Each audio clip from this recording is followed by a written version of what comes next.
Ambition is critical.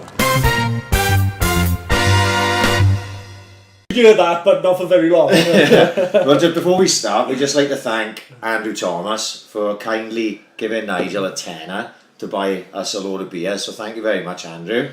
What an absolute gentleman. And again, wasn't going to fucking drink. Course, yeah. Turns into another fucking beer Happy fest. Wednesday, innit? Yeah. Cheers, Bendy. Yeah, tip to you as well.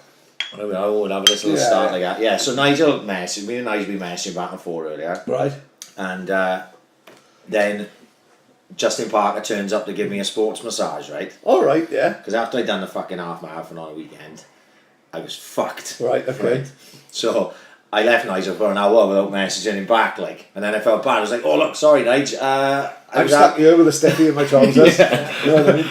So that Nigel was like, right, okay, a bit fucking suspect, but no, I wasn't in the studio. Yeah. I was in the fucking living room. Justine Parker. Justine Parker, yeah. So so nice to finally meet you. Yeah, because we go back quite a long way on Twitter, don't we? Yeah. I was following you, following me a long time ago, and what I always found with yourself is you were like me in a lot of ways. I felt a frustrated fucking fan, like, do you know what I mean? Yeah. Very, very frustrated. And this is before, I think, previous to even like the downturn of what had happened maybe the last 3 or 4 seasons. Before that, I you know what I mean, I goes off my head at the list thing, and I felt like we had a bit of a common ground. That's why I liked your tweets and shit, like, do you know what I mean? And you're a knowledgeable guy, obviously. You followed the Swans a long time.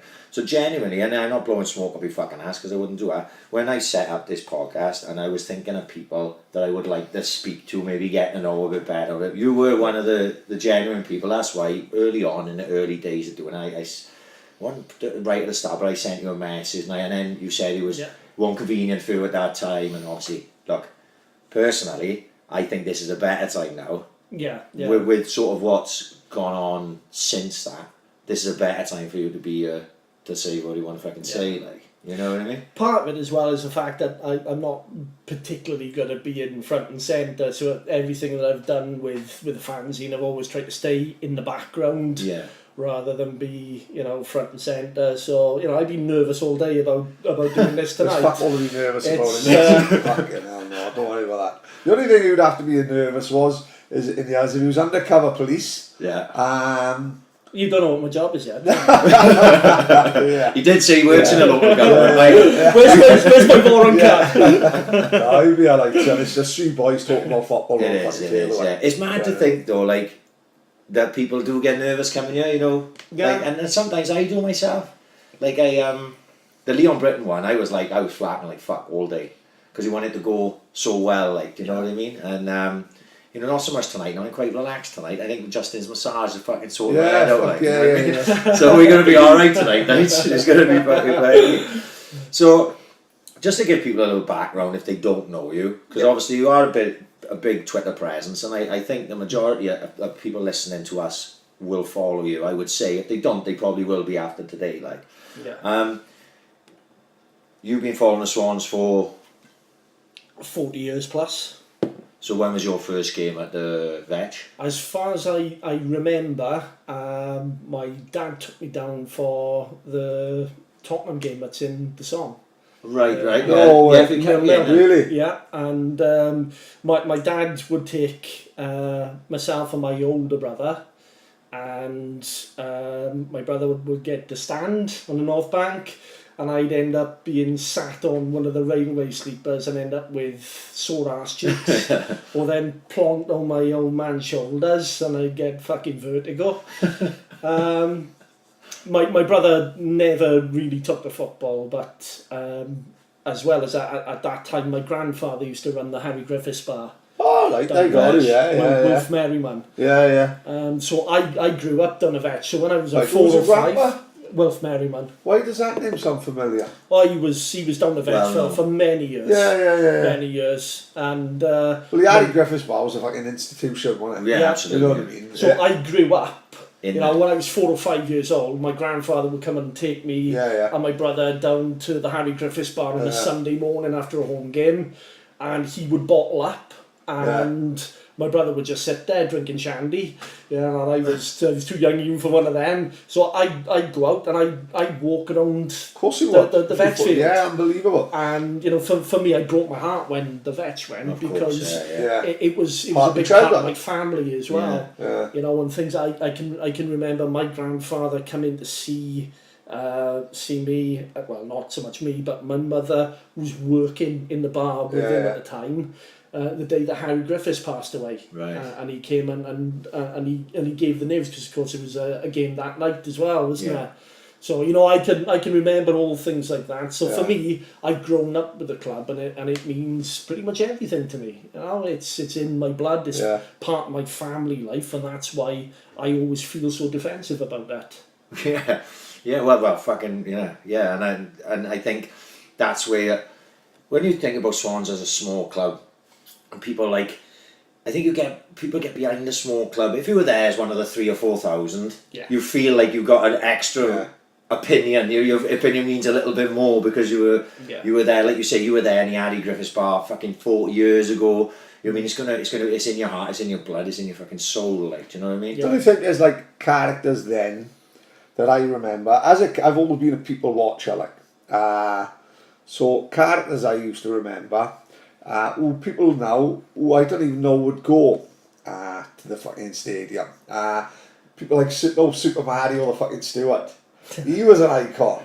Dare I say it, Wallace. Yeah. Right, I remember Wallace. We're having Wallace on soon, by the way. I remember like the likes of Wallace, and I think it would have been George, but I didn't know who it was at the time. I just remember this big, tall, baldy guy who was dressed in like a Lacoste fucking jumper and stood out to me as like a 13, 14-year-old.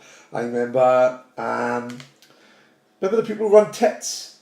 Yeah. No, they I always remember them when I was growing up, and would see them everywhere. And then there was a girl who used to come with a family. I always remember, one of the only smart girls on the fucking North Bank. But you do think, where the fuck are they now? Do they still follow? There was a boy from Clace who I can never remember his name. Still see him in town, face, but I've never once seen him up the Liberty. When you took that step up the Liberty, I do often wonder, where do them people gone? Do you know what I mean? You know what I mean? Are they still involved at all, or have they just dwindled away and lost love?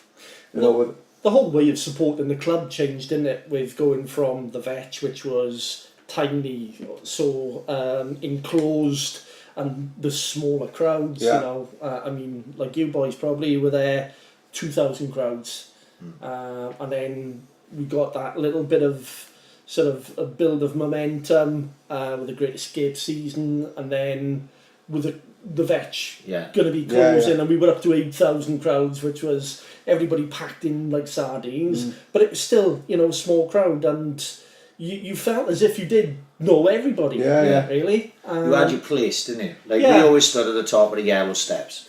The very last ones at the end. You stand at the top on the side with it. And like you say, I can't remember who was around us then, but it was always the same people. You know what I mean? Yeah. I remember you talking about characters. There was a guy down there that always used to. He looked the spitting image of Ron Atkinson, right. And he just appeared there one game, and he became a fixture there, and I kept staring at him, thinking, "Is it Ron Atkinson?" Yeah. So you asked him what he thought of Desai. Don't repeat that, for fuck's sake. He got in first. He said, "What the fuck are you staring at?" And I'm going, "Have you got any leeches for this?" And the old Carlsberg ad, but he didn't find it funny, so I moved over a little bit then. But as you say, there were big characters. There were people that you recognised all the time, and fuck, I don't recognise most of the people that sit around me in the Liberty. No, really, that's very true. It is all very sterile in comparison. It is, Well, because we talked about it a little before at that top end, closest to the away end, that was where sort of the aggro was, wasn't it? Yeah, of course, know what I mean? But that was where all that atmosphere was. Yeah. So if you really wanted to be in the mix, you were closer to that end. You didn't have to be involved with the aggro, I never was. But if you wanted to be up that end, because that's where the proper banter was, that's where the atmosphere was, that's where the singing was constantly throughout. Now with the way all Seeker stadiums are, you haven't got that opportunity. Yeah. So those boys, let's say for argument's sake it was 1,000 boys. Those 1,000 boys may still go to the Liberty, but they're not in one end now. Some are in the south stand, some will be in the west, some are in the east, but dotted around. Yeah. You can't create that same atmosphere, no matter how hard you try. Like, no, I think the only way is for some sort of safe standing. Of course, yeah. Or unreserved seating, maybe. But Well, I've never had a season ticket until we went up. You know, I never felt because there was no need. You didn't have the need, mind either. No. You know, when we went up, it was the fucking 3-day queue. Yeah. You know what I mean? So, but I would never have had a season ticket. I very much turn up on the day and hopefully sit by your mates, like, which have gone really. You know, that don't happen now. No. A couple of our mates still got season tickets, so you could never sit by them. Simple as that, innit? You know. But them days are gone now, innit? But it is, as you said, it is more sterile, innit? Maybe this year might bring it back slightly, Mike. I don't know, you know, but you can tell me what it was like down this Saturday, whether the atmosphere feels like it's coming back again. I thought that the stand was decent, and I thought it was decent. What I did like, without jumping too far ahead, because I didn't want to jump to the game till a bit later, but when Ollie McBurney missed the penalty, the first thing of East Stand, they didn't moan. There was no moan, there was no whinge, there was nothing. It was, oh, Ollie McBurney. They sung his name for about 2 or 3 minutes, which I thought was brilliant. Yeah. You know what I mean? I was like, fuck yeah. Last year, if AU or whoever had missed the penalty, it would have been, oh, for fuck's sake, and fucking boo, and they would have been giving him shit. That was a massive improvement. Like, they were behind the team all the way. I think they will be, because I think even the most rose-tinted spectacle of a fan can see what we're going through currently, and the people who are the most negative can also see the same thing. And I think everyone's just supporting the young players we got on the pitch now, no matter what happens. If we'd lost the weekend, they would have been supporting them, and if we did win, we supporting them. I believe that's the atmosphere, that's the feeling I got there when I was bumping into people. It was like that. It was like, you know, we're behind them no matter what now. You know, did you see that? Someone put on Twitter the average age of the team. I think Nordfeld was like 30 or something, and then everyone else was 24. Mike Van Dorn's 25. Got to be the oldest 25-year-old I've ever seen in my life. Fuck off! I'm only 13. And I was looking through this, and I was like, fuck, 21, 20, 18. Well, not that young, but you know what I mean. And I was going, that's really, really young to be in one of the most physical fucking leagues in the world, way more physical than the Premier League, you know. And it's not just the age of some of those players; it's the lack of experience they've got as well. I mean, you know, lots of enthusiasm about Joe Rodon, and rightly so, and he was brilliant on Saturday. He's 20 years of age. Crazy, he's hardly played any league football at all. No. Learning on the job, literally. He is going to be, and you know, it may work brilliantly. You know, he may do a Ben Davis, but there are going to be times this season for him and the likes of Chelina and Barry Mackay, Connor Roberts, where they're going to have a dip, because they're young players and they're certainly not used to 46 game tough championship, and they're going to have peaks and troughs in their form. Fatigue's going to set in for them as well, and I think everybody's got to be mindful of that. Where I think they've got us on side is the fact that, you know, they are young, enthusiastic. They've already shown that they're ready to run through a brick wall for the club, which is a complete opposite to some of the wankers that we had last year. Absolutely. You know, the likes of Andre Ayew's phoning his agent in the middle of the Stoke game to try and get himself a move, before we've even gone down. You know, that type of mercenary, don't give a fuck, going through the motions. We've got a group of players currently that want to play for the shirt, they want to play for the fans, and they want to play for themselves. Yeah, of course, I heard a good story about Connor Roberts on the weekend. Now, I like Connor Roberts straight away from the first time I seen him, and he looks game as fuck anyway. But I was told on the weekend that he's from like Gleneath or something like that, Seven Sisters or something up that way. And not, you know, it's up that way, and apparently he's proper Valley boy, run through a brick wall through type of guy, like, you know what I mean? And I was hearing the story, and I was like, fuck, that makes me like him even more. Like, he's proper game as ox was the way he was described it. He won't be pulling out the no tackles this fucking season, and every game he'll be giving 150%. You know what I mean? That's what he want to hear, like, you know what I mean? I was concerned about Rodon because I hadn't seen him. Obviously with Connor Roberts, I've seen him enough times to know he can handle himself. Like with Rodon, I wasn't sure. Like, he had at the open day last week, he had a photo with my youngest boy. And to be fair, he was leaning over the fence, and my boy is only 7, he was sort of under his arm. And he didn't look that big. So I was saying to the boys in the pub before the game, I was like, fuck, the only thing I'm concerned about with this road is he didn't look that big next to my boy the other day. Like, but when I saw him in real life, he's a fair look, he's a big athletic lad, like, you know what I mean? Yeah, and he's filled out the last year. He's filled out, and I think in any game, especially for a young player, your first touch is all important. And in that game, he had a first touch early, like within the first couple of minutes, and he took a nice, and it wasn't nothing major, but it was just, he dealt with whatever he had to deal with, and he threw it. And early on, he got a couple of touches like that, and it sort of settled him. You know what I mean? And I thought he was outstanding. To be fair, I thought all the back four and the keeper was when Mulder had to come on. I thought he was absolutely. Excellent. I mean, Van der Hoorn was crucial, as you say. You know, that early touch, and right from the first whistle, he was there, right next to Rodon. He was talking him through it. He made sure he had plenty of touches. You know, playing the ball along the back four. And you could see Rodon growing in confidence, and you know there was no problems there with Nordfeld picking him out on the edge of the area from a goal kick, and he looked very composed. He looked up to it in the physical battle, and he had plenty thrown at him by Preston. Oh, absolutely. You know, they weren't shy of putting it in there. The boy that we were supposed to sign on Dementia, I think is how they pronounce it, from Man City, he went to Preston in the end, and when I saw him, I go, fucking hell, he was a big boy, wasn't he? Yeah, yeah. And but between the two of them, Rodon and Van der Hoorn handled him really well. Keeping Van der Hoorn could be the best bit of business we've actually done, mate. Yeah. Because looking at the other sides in the top half, I think we could have one of the best centre halves in that division. Like. So keeping him as experienced, I think it'll do him good, because he could have a season where he's like fucking. He's going to be the main man. He's going to be the main man. Yeah. So he could have he could be pushing the team of the season job. Yeah. Think of what I'll do for his confidence. You know what I mean? It could be fucking brilliant. I actually think the Championship is more suited to Van der Hoorn than the Premier League. Yes, that's he's big, exactly what I was going to say. He'd be going in, winning headers, winning tackles. He won a lovely one. He went down the channel and he came across and he slid. He took the ball, the man went over him, he got up, he played it out. That's perfect for him. That's the game that he likes to play as well. That's why I think he'll thrive in there, because he's so well suited and he's up for that physical challenge. He's obviously now been given that responsibility that to help a young back four out. And you can see him growing into the shirt. Of course, yeah. One of my concerns was Olsen. I was like, out of the what Potter seems to be doing is clearing out the people from last season that weren't offering the much. And I thought Olsen was poor towards the second half of the season and that. And I was worried that he would be one of the ones that was hanging around that didn't really want to be there.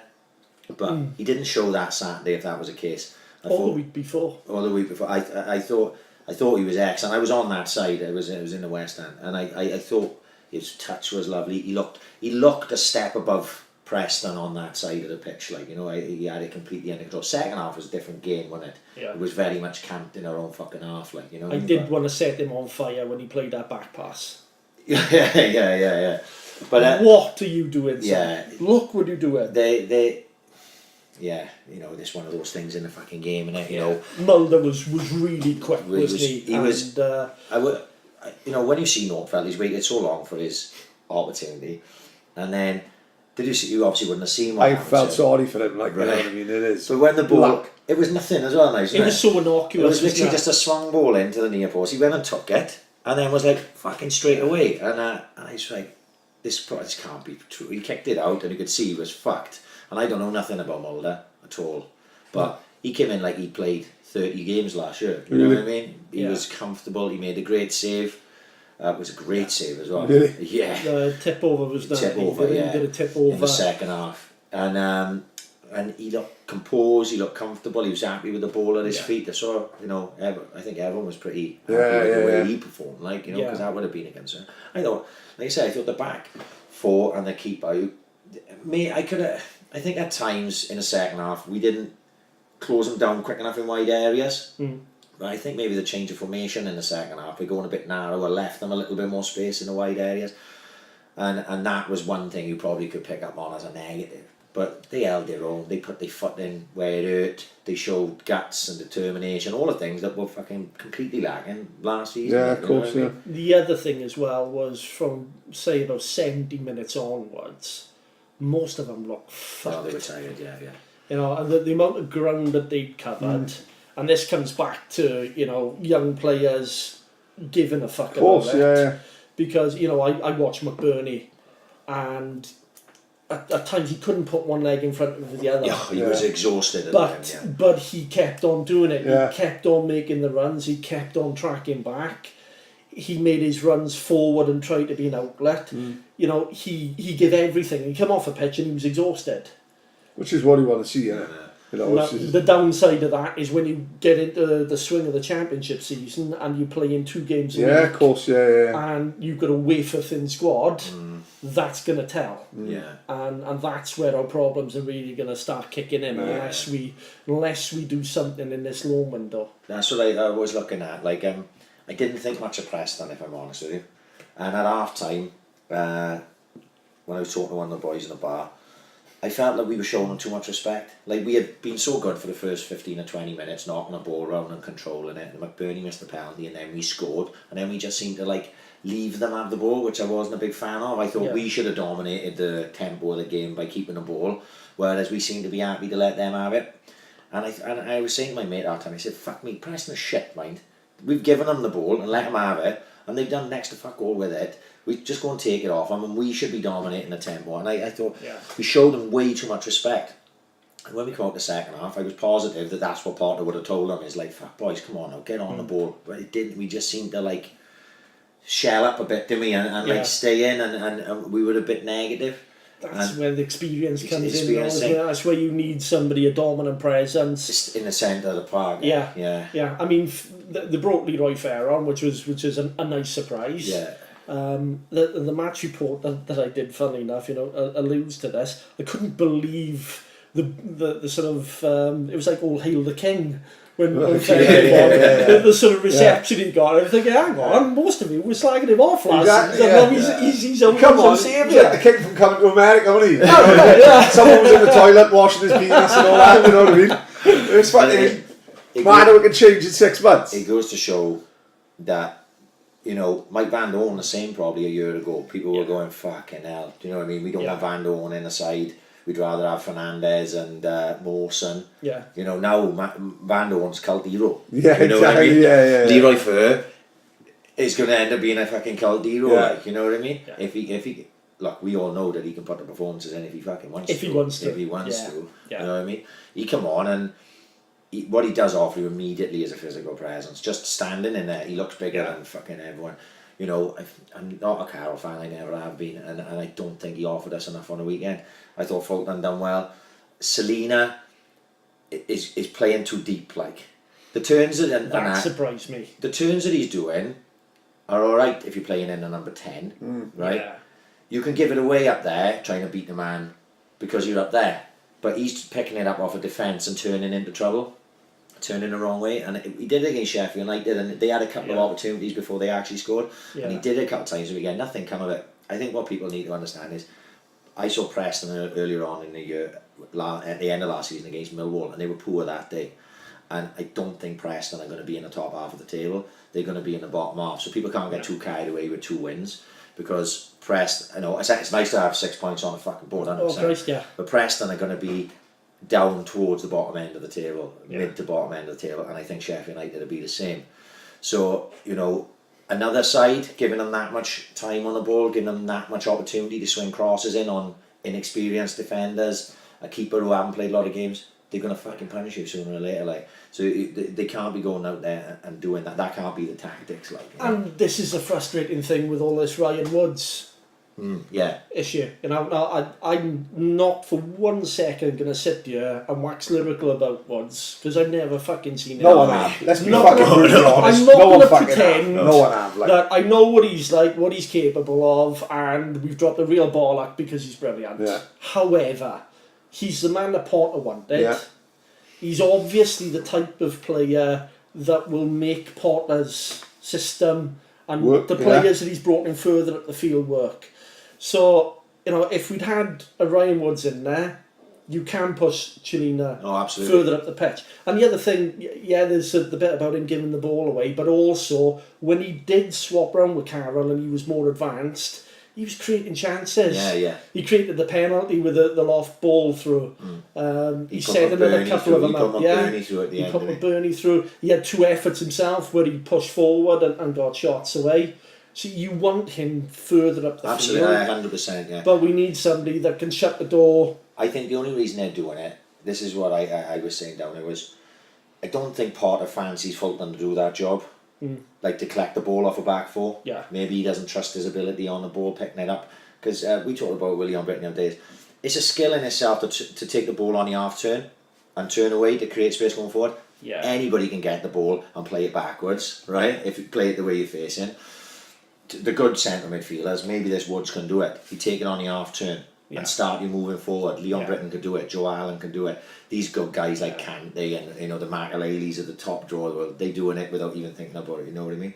Maybe he doesn't fancy Fulton to do that, but he thinks Selena can do it. You know what I mean? But it's like you say, it's an experience thing. He's just coming in now. He's got to be told that's coaching, innit? Potter saying to him, look, I love you getting the ball, I love you turning, but fucking hell. Yeah, Maybe do it in the right areas. Do it in the right areas. Maybe don't be turning inside when it's safer to turn outside, things like that. But it's an experience thing, 100% with him, because he looks like he got the ability. Oh yeah. I mean, the players that Potter has brought in, and they do look like Potter signings rather than Jenkins signings. You can see all of them have got ability.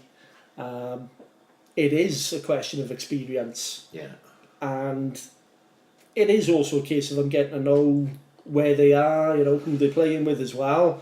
That's going to take a little bit of time, but there's plenty there to work on. This is a frustrating thing, if Potter's already done that, having spent, $4.5 million? Crazy, innit? Back the man.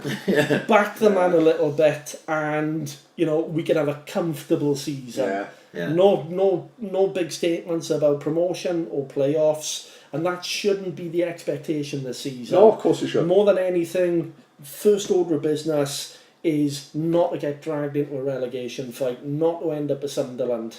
Yeah. And Potter's stopping that at the moment. The board are making it more likely. The board are literally just opening the trapdoor for us to go down again the way they're carrying on at the moment. Yeah.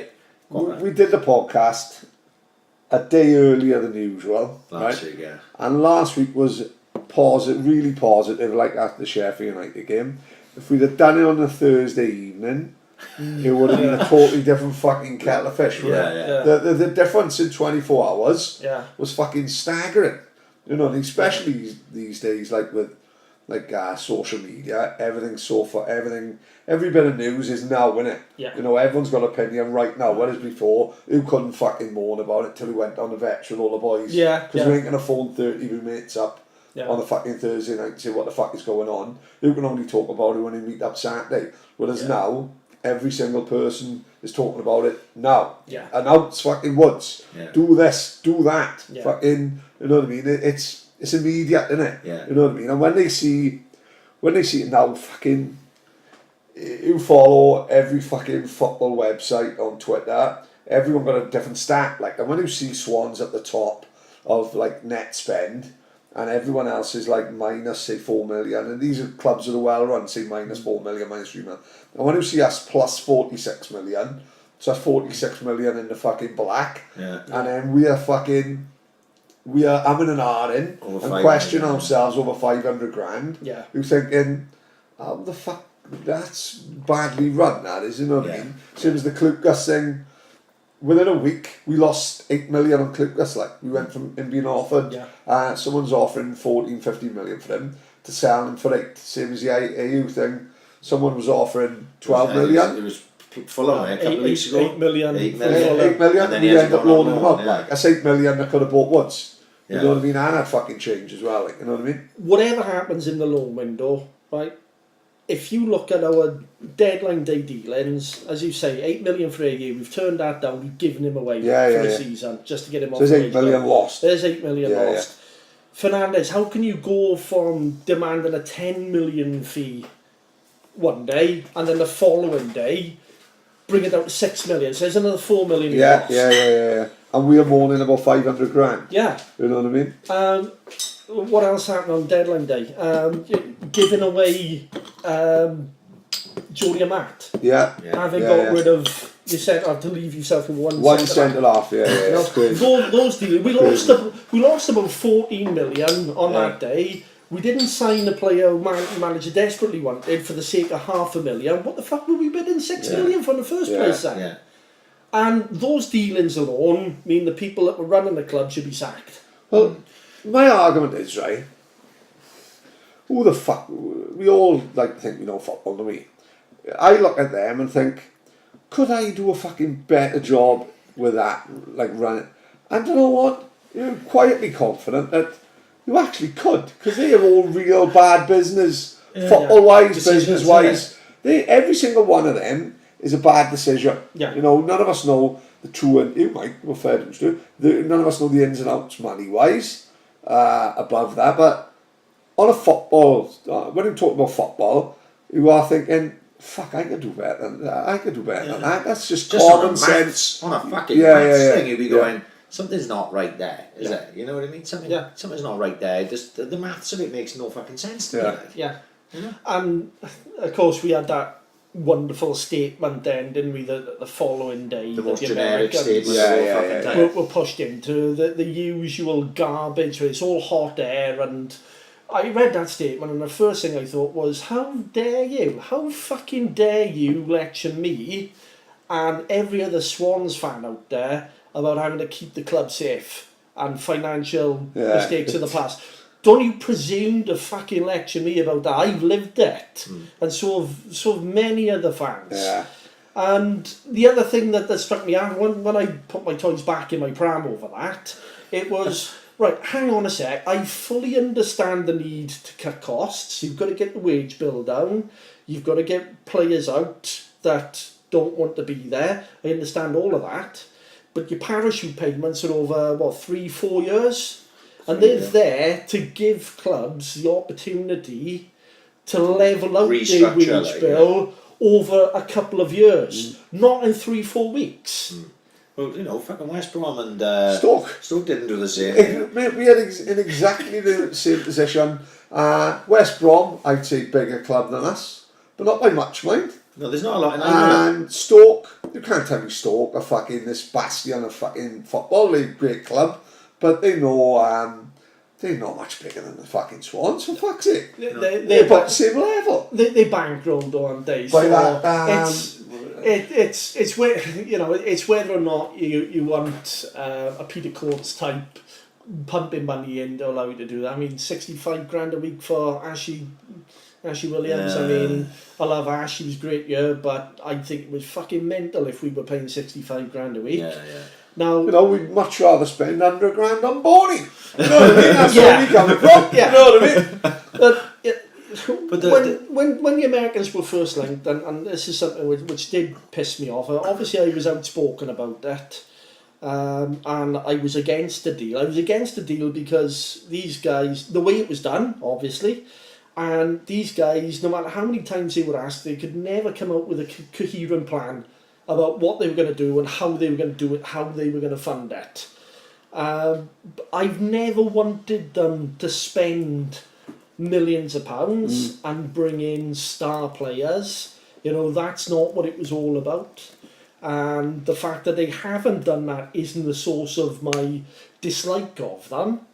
I want the club to be self-sustainable and to be careful with money, but by the same token, realise that you do have to invest in the team, otherwise you are going to end up being relegated.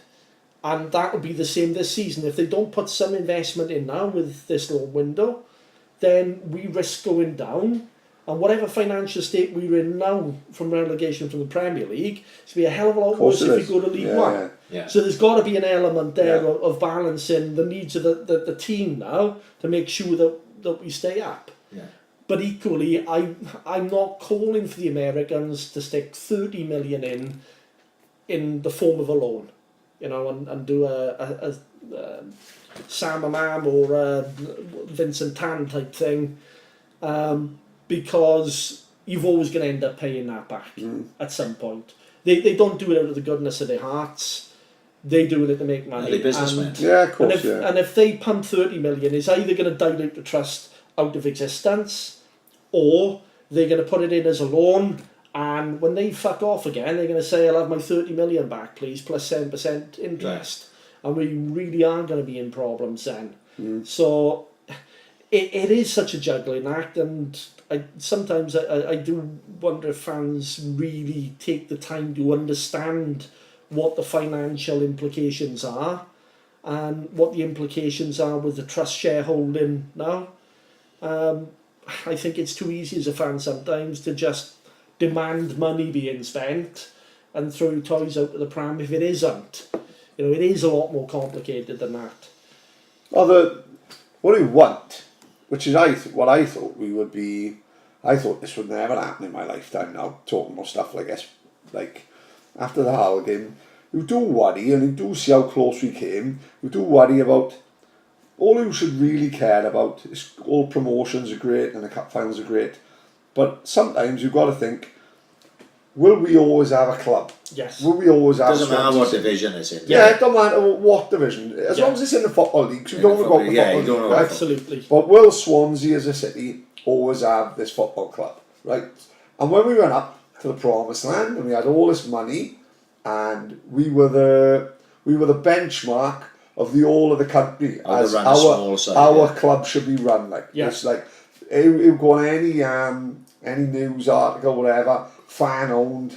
You know, the people at the top are fans. Everyone in the club is a fan. Yeah. We were like the benchmark of every other club should be run. And I was thinking, we'll always have a Swansea City in my lifetime, simply because we've made enough money now to see us through the next 30 years. But now all of a sudden, you're hearing stories coming out of the club that we fucking skipped. Well, now, I can't see how that is fucking possible. But this is where they made the mistakes, right? When we were coming up through the leagues, and especially, let's just say when we moved to the Liberty, we were good with our recruitment, weren't we? Yeah. Right?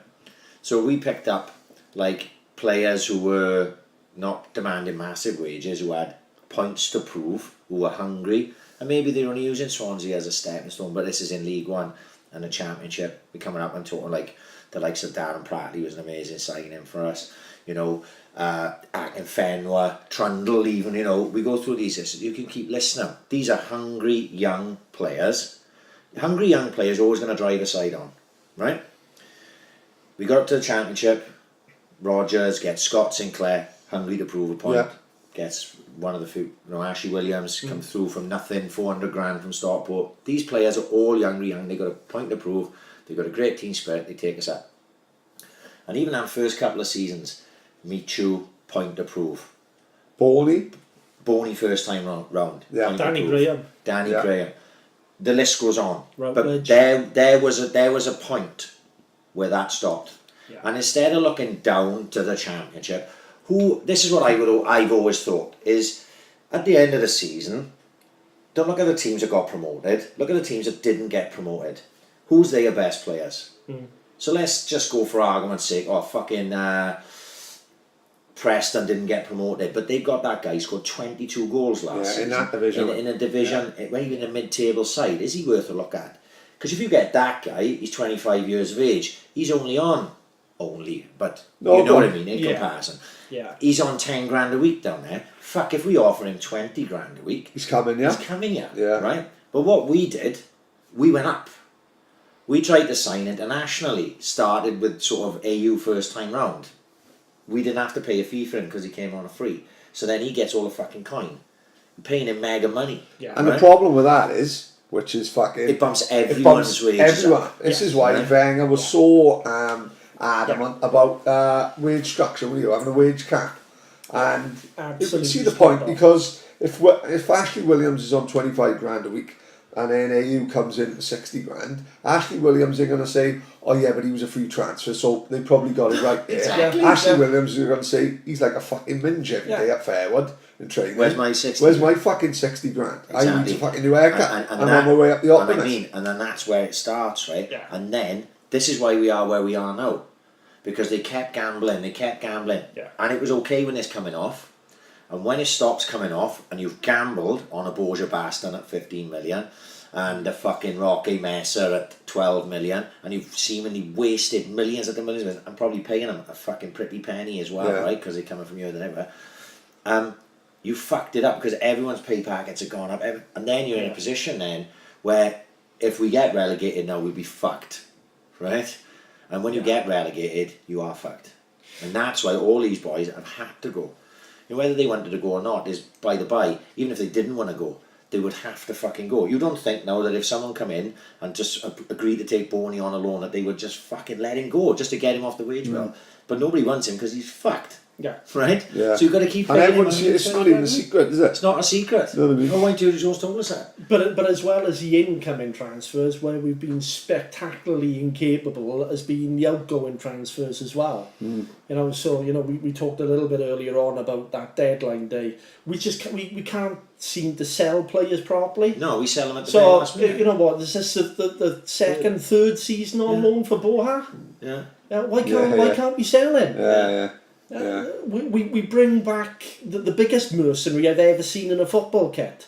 Andre Ayew, we've 18 million. Yeah. And are we giving him away? Yeah. So we actually made 2 mistakes. We made 4 mistakes with one player. Yeah. Because we fucking bought him at the wrong time, sold him at the wrong time, because we obviously bought him back, and now we sell him for fuck Now we all. loaned him Loaned up him again. for nothing. Yeah, and Crazy. if you think about how many did we sell now? We've just gone through 5 on deadline day, was it? Yeah. Max, because whatever it was, let's say 5. We left it to deadline day to do that. Yeah. The year before, we wanted 45 million for Sigurdsson. We were not going to budge off 40, or was it 50 million and we sold him 50 45? million. We were not going to budge off 50 Oh, we million. can sell him for We're not, 45. we're not going to sell him 50 million, but the fucking week of the season, we sells him for fucking 45. The year before, Ashley Williams sells him for 10 million the week the fucking season starts. Yeah. You can't replace these fucking players then. You can't replace players of that stature. A player like Sigurdsson that gives you this much. A player like Ashley Williams who gives you the leadership. Fernandez would have been, I know he got to go, he's better than the Championship. But if you keep him, you've got the best centre-half in the Championship. Best centre-half pairing in the Championship, right? Why are we doing it so late? Why didn't we do this in fucking the end of the season? If they wanted to go, why weren't we doing it? Like? And if we're going to sell Fernandez, why get rid of Amat? Matt, yeah. You know, Bartley. we could have said to Amat, sorry, but we've only got one other senior centre half. You've got to stay here. And look, if the intention is to bring somebody in on loan, then they could have said to him, Spanish window stays open till the end of the month. Yeah, good show. We bring somebody in on loan and then we'll let him go. Yeah. But for now, you've got a contract. We need you out there on the pitch. Yeah. But we sold were we really that desperate for 900,000? Well, we couldn't get 600,000, so we fucking obviously was. You know what I mean? Yeah. As mad as it fucking sounds. Well, if we needed 600,000, why didn't we tell Hugh Jenkins to fuck right off and we'd have saved 600,000 right there? Because why we paying that man £600,000 a year is completely beyond me. Do you think, this is one question I want to ask you, I've been thinking about this for a while. Do you think the Americans were duped? Do you think the Yanks, they're looking for a club to buy? Didn't they go for Everton first? They look at Everton first and like they basically Everton didn't fancy him, Bill Kenwright didn't fancy him and fucked him off. Is there any truth to that? I just made it up, mate. Yeah. Whatever. They come in, they want to buy a club, right?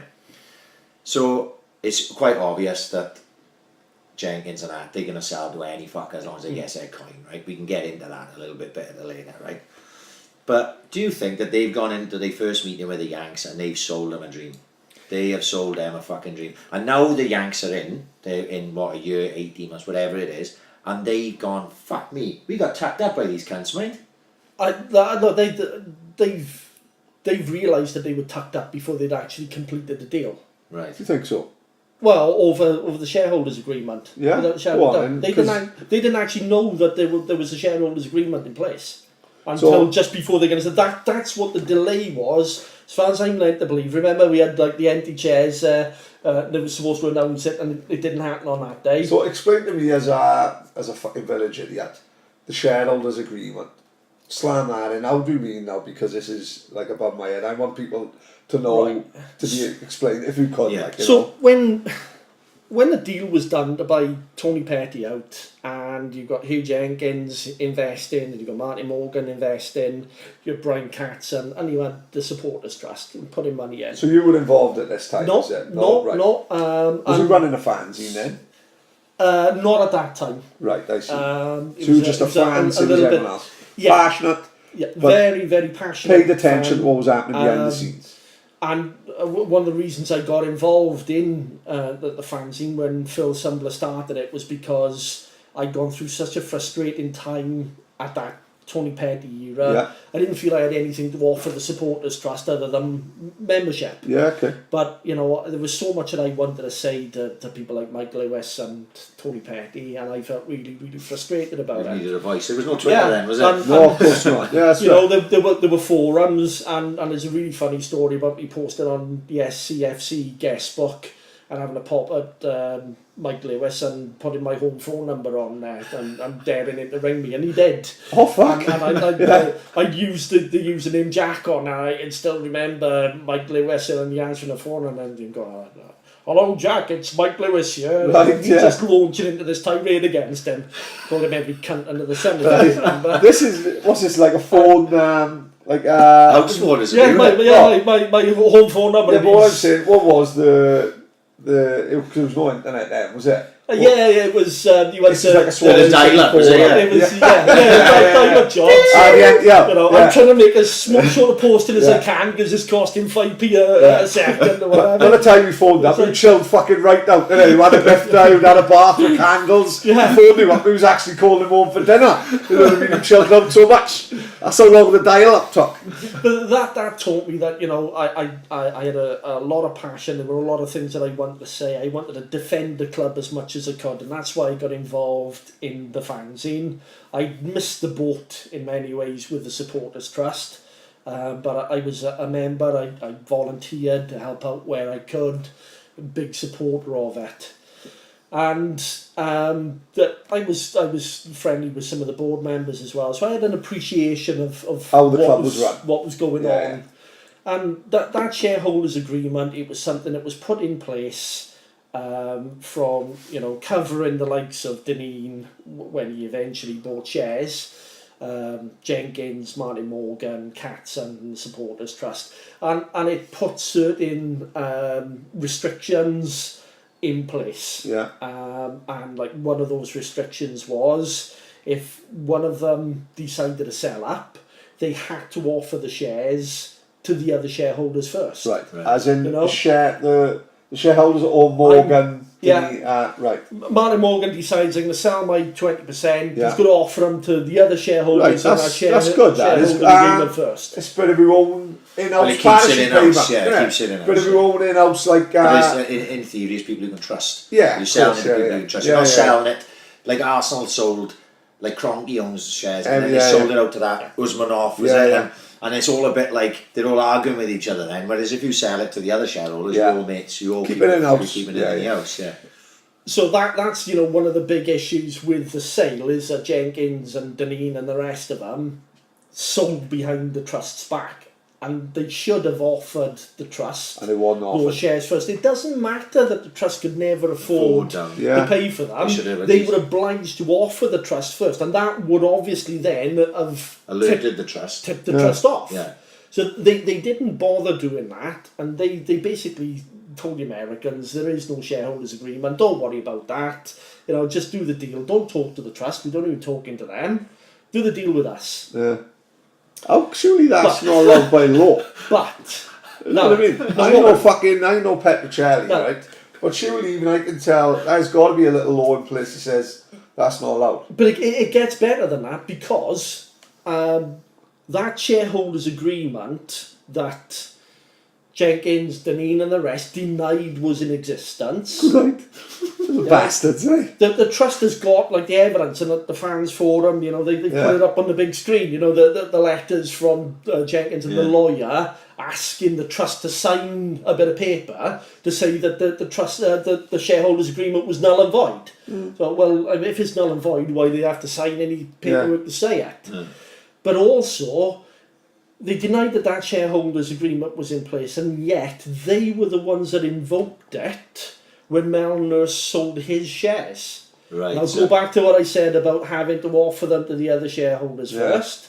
So Mel Nurse wanted to sell his 5% to the supporters trust, and that would have taken them over 25% ownership, and would have given them more legal protections. And the other shareholders said, no, we can't do that. No, those shares are going to be sold back to the club, and then they'll get dispersed evenly amongst us. Right. So it ended up then with the club buying back Mel Nurse's shares, and them all having something like 1% shared out between them. So the trust went up, instead of from 20 to 25%, went to 21 they went to each, 21%. That's why they got 21% shareholding. So they were happy to invoke that shareholders agreement when it suited them, but then when it meant that it would have essentially stopped the sale going through, they decided the shareholders agreement doesn't exist. And I think one of the things they say is that the signatures on it don't reflect what the actual makeup of the shareholders was, because it was signed back in year dot. Yeah, of course, yeah. And there's been sort of like little changes in who legally owns those shares. So for instance, Martin Morgan, Louisa Morgan, there was like a company set, OHP or something like that was set up. So once it says Martin Morgan on the shareholders agreement, Company's House, it says something else. Leadenine shares were under bulk vending systems. Katzen had taken on a partner, so he'd split his shareholding. So from that perspective, they're saying that it wasn't a valid shareholders agreement. Now the whole thing though with the trust's potential legal action centres around the way that share sale was done. They've been compromised. Their share value was being completely devalued. What, the shares, the trust's share value, really? Yeah, not just by relegation. Yeah. Obviously, the value of the club has plummeted with the relegation, but the Americans had 69% of the club. They bought voting rights as well, so they took them up to 75%. They changed the Articles of Association, so they basically neutered the trust. Right. So the trust now got 21%. Who are they going to sell it to? Who's going to give the trust 21 million for their shares? Yeah. Knowing that they got someone against them who's got 75. Where they've got no influence, and that's what devalued the trust shares at an instant. Yeah, of course, yeah. And conversely, the likes of Morgan, Deneen and Jenkins didn't want the trust to get up to 25%, because it would have meant that it would have lowered the price that they could get for their shares, because all of a sudden the trust would have had more legal entitlements, and anybody coming in wouldn't have wanted that. They wouldn't have had as much control. Yeah. Looking at it, if we could play devil's advocate, if we could look at it from the other side, all right? These men invested money into the club, didn't they? Yeah. I don't know how much, but it was obviously a few quid, didn't it? They've obviously invested a lot of their own money into the club. Now, part of me also says, simply because I can all see both sides, right? You know what I mean? I think to give a valid opinion of one side, you have to try and that's right. Yeah, of course. No, we can't have you just coming on and sort of saying this side, like I said, we probably never have any of them on. So I think that's fair to say. Yeah, from their point of view, I could also say that if someone's offering me life-changing amount of money that will change my family's life forever, and my legacy will probably sort my family out down to my great-grandchildren, do you know what I mean? Can you really honestly deny them that? Okay. Simply because if it was you, we'd all like to say, we'd all take this moral fucking high ground. But can you see their side as well? You can't, but you've got to say it. No, we have to give a fair reflection. Oh, of course, yeah. I know exactly what you're saying, and I don't think, I'm not going to speak on behalf of Nigel, but I don't think any fans resent them earning any money. Not at all. They saved the club. And they've worked hard to get the club to where it is. There's no problem.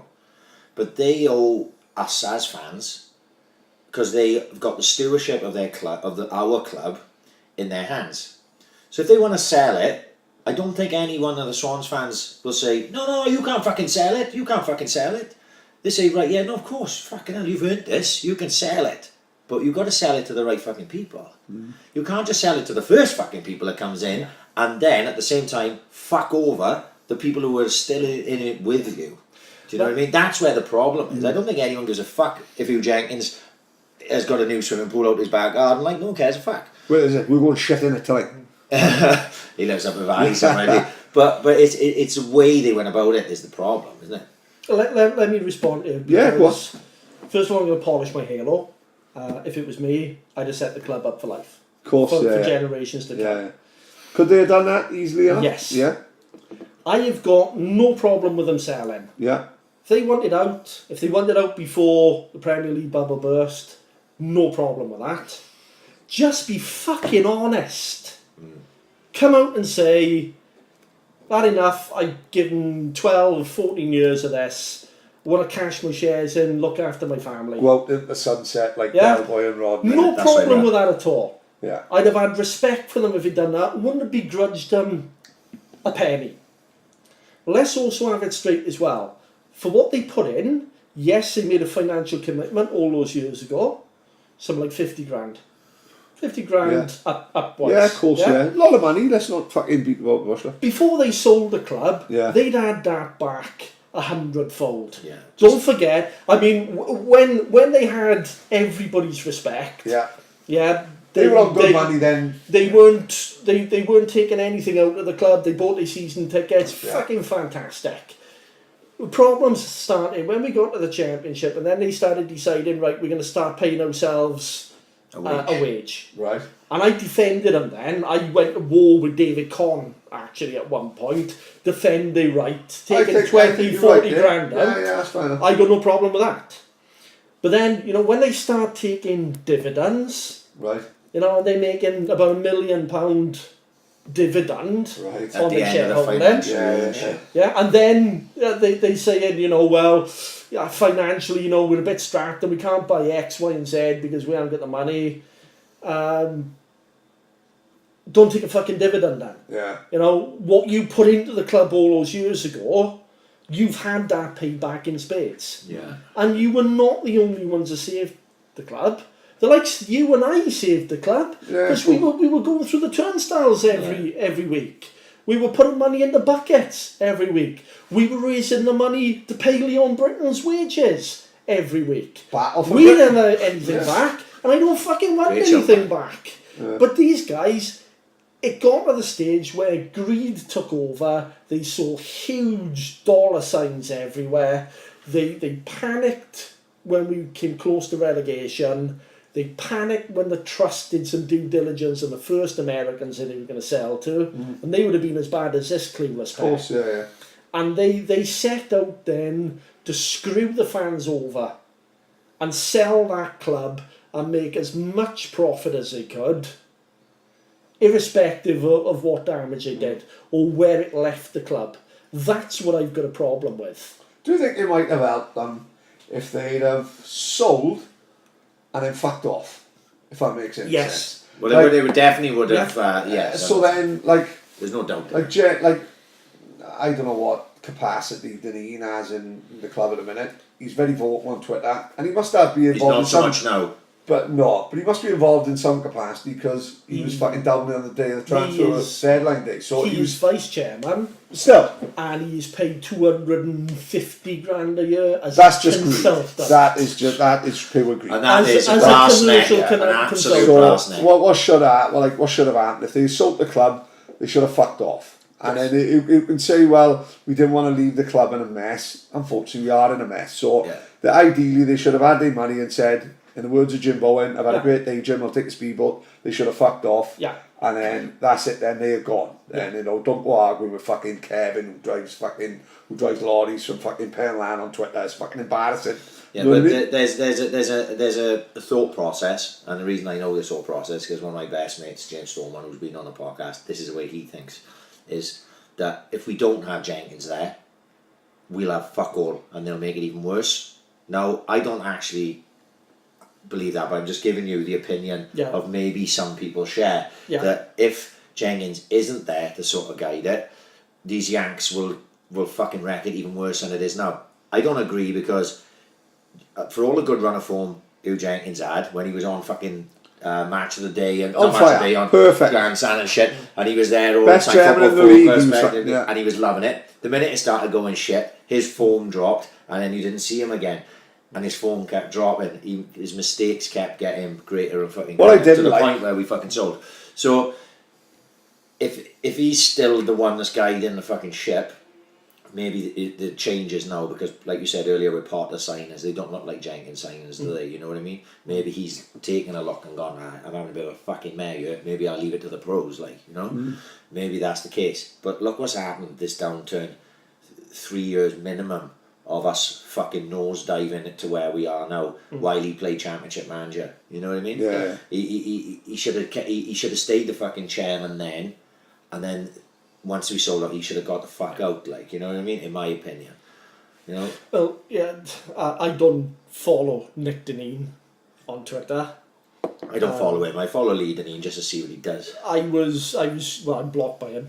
Right. Who's Nick Deneen? His boy, Nick is it? Deneen brother, is is the it? brother, Oh, and right, he's yeah. got He's a plenty gobby to cunt, stay yeah. Oh, is he on really? Yeah. Twitter. I was showing some of That's his, why I don't his follow him, tweets. because I'll end up getting into him. Right there. But when it was all kicking off on transfer deadline day, but he was already making tweets about, it's going to be bad on you. Yeah, and this was like 9 o'clock in the morning. So obviously, you know, somebody. Yeah, he should be a little bit more professional then, shouldn't he? Lee Deneen is talking about what's Yeah. going on. You know, they're talking about leaks, and that's why they didn't say anything to the trust about the deal. Yeah. They're the ones with the loose lips. So Nick Deneen is you know, babbling on about what's going to be bad on you.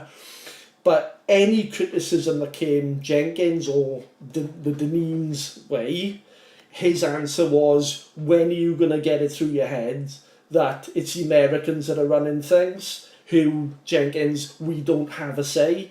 So it Well, why doesn't be matter whether chairman? Jenkins is there or not. I So think what are we he's paying there. him 600 grand for? Well, I think that him and Deneen are still there because it was part of the sale. And they probably had it written into contracts that they kept their positions as chairman and vice chairman. They awarded themselves, I mean, you're talking about, you know, they invested money. They doubled their own salaries just before the sale went through. Nice. Now, if that's not naked greed, that is As not if it's not enough sucking money. on, sucking on the tit of Swansea City, I don't know what is.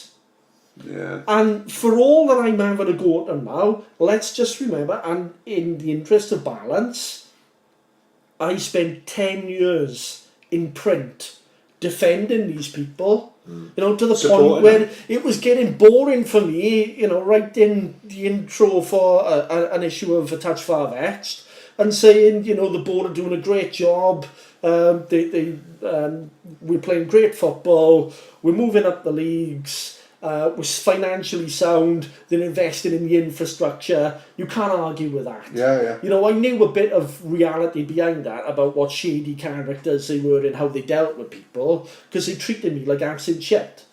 They treated me with complete In what way? So contempt. what was you dealing with them? how were you dealing with them then? Very, very, very small amounts that I would deal with them, because I never go to them and ask for anything. I never try to get any inside information. Is this regarding the fanzine? The fanzine. So things like, you know, it was non-profit making. Yeah, I of would course. underwrite all of the costs for it, and what I would take in from proceeds and everything else, I'd give over to youth development at the club. Right. So, you know, now Nice and touch, again, like, now and again, I'd say, look, do me a favour, can we have like a check presentation on the side of the pitch? Not because I want credit, not because I want my face in there, because I don't, but if people see there's a donation, A Touch Far Vetched, when I'm standing there on the bridge, on. If you've done something that deserves a pat on the back, I say give him a Oh, fucking pat on the back. yeah, You know what fuck I mean? that. It was totally different to us. We want to be fucking photoed on top of the fucking stand, being parachuted in by the SAS. No, like that James Bond thing with the Olympics when James Bond ended up skydiving with the Queen. If I'm giving the club fucking 350, I want Sedley fucking to know about it. Don't worry about that. You clean it down. Don't worry about that. There would be things like, I remember they finally agreed to do a check presentation before a game. So, right, I had this big check done now, and I had one of my guys hand draw this big check with £1,000 on there. And on the bottom part of the check, there was an ATFV logo, and there was Begoni, who was sponsoring the fanzine at the time. And we had the two logos on there, beautifully handwritten and what have you. So I have a photo done on the side of the pitch. You don't bother announcing it. So I'm just some random fat bald bloke on the side of the pitch holding a check. So let's do something blankety blank. Never mind, I'll take a photo of the programme now when I see the photo in it. So falling home game now, I just spend £3 on a programme, start looking for it, find the photograph, right? The fuckers. They cropped the photograph and they made sure that they'd cut off the two logos. So all they had was me standing there with a cheque saying £1,000 and fucking sky everywhere.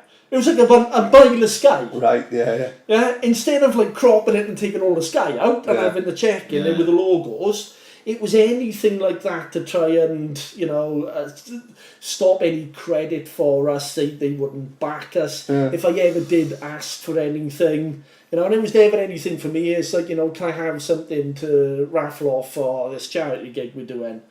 And shit like... We interviewed Alison Gibbard, who had just become the commercial manager there, and she said, right, you've got to run the article past us before we allow it to go to print.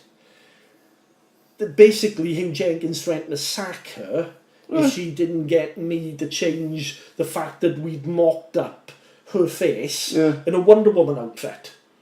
He didn't like that. Get rid of it or you're sacked. It's small-minded stuff like that, right? But the worst one of all was just a couple of years ago, where I staged a meeting with, I can't remember her name now. She just started with the Swans Community Trust, and I had two of the guys with me, and the fundraiser from Maggie's. And we were talking with them. We wanted to stage some really big charity stuff. We wanted to do a charity single, and we wanted a couple of Swans players to sing on it. We were going to do a 24-hour Elvis thing in Castle Square, and we were going to split the money. We would do all the work, ATFV, and we'd split the money between the Swans Community Trust and Maggie's. And I said to this Charlotte, I think her name was, I said to her, towards the end of the meeting, I said, right, just one thing. I said, just watch your back a little bit, because Jenkins and that, they don't really like us. So just be careful. She's looking at me, she's like, I'm fucking mad.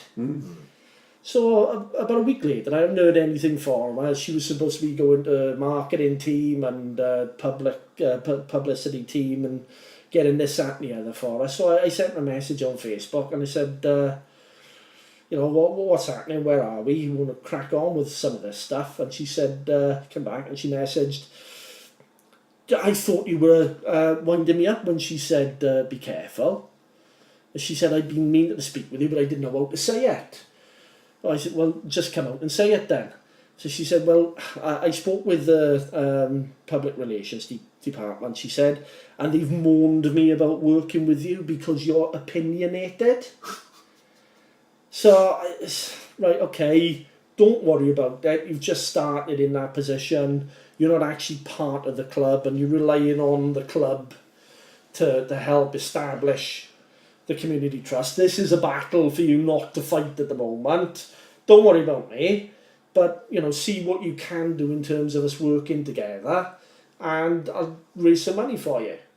next thing I know, completely unfriended on Facebook. And it was, when I challenged her, it was, oh, I want to keep my personal and my private life separate. And she'd basically been warned off having anything to do with us at all.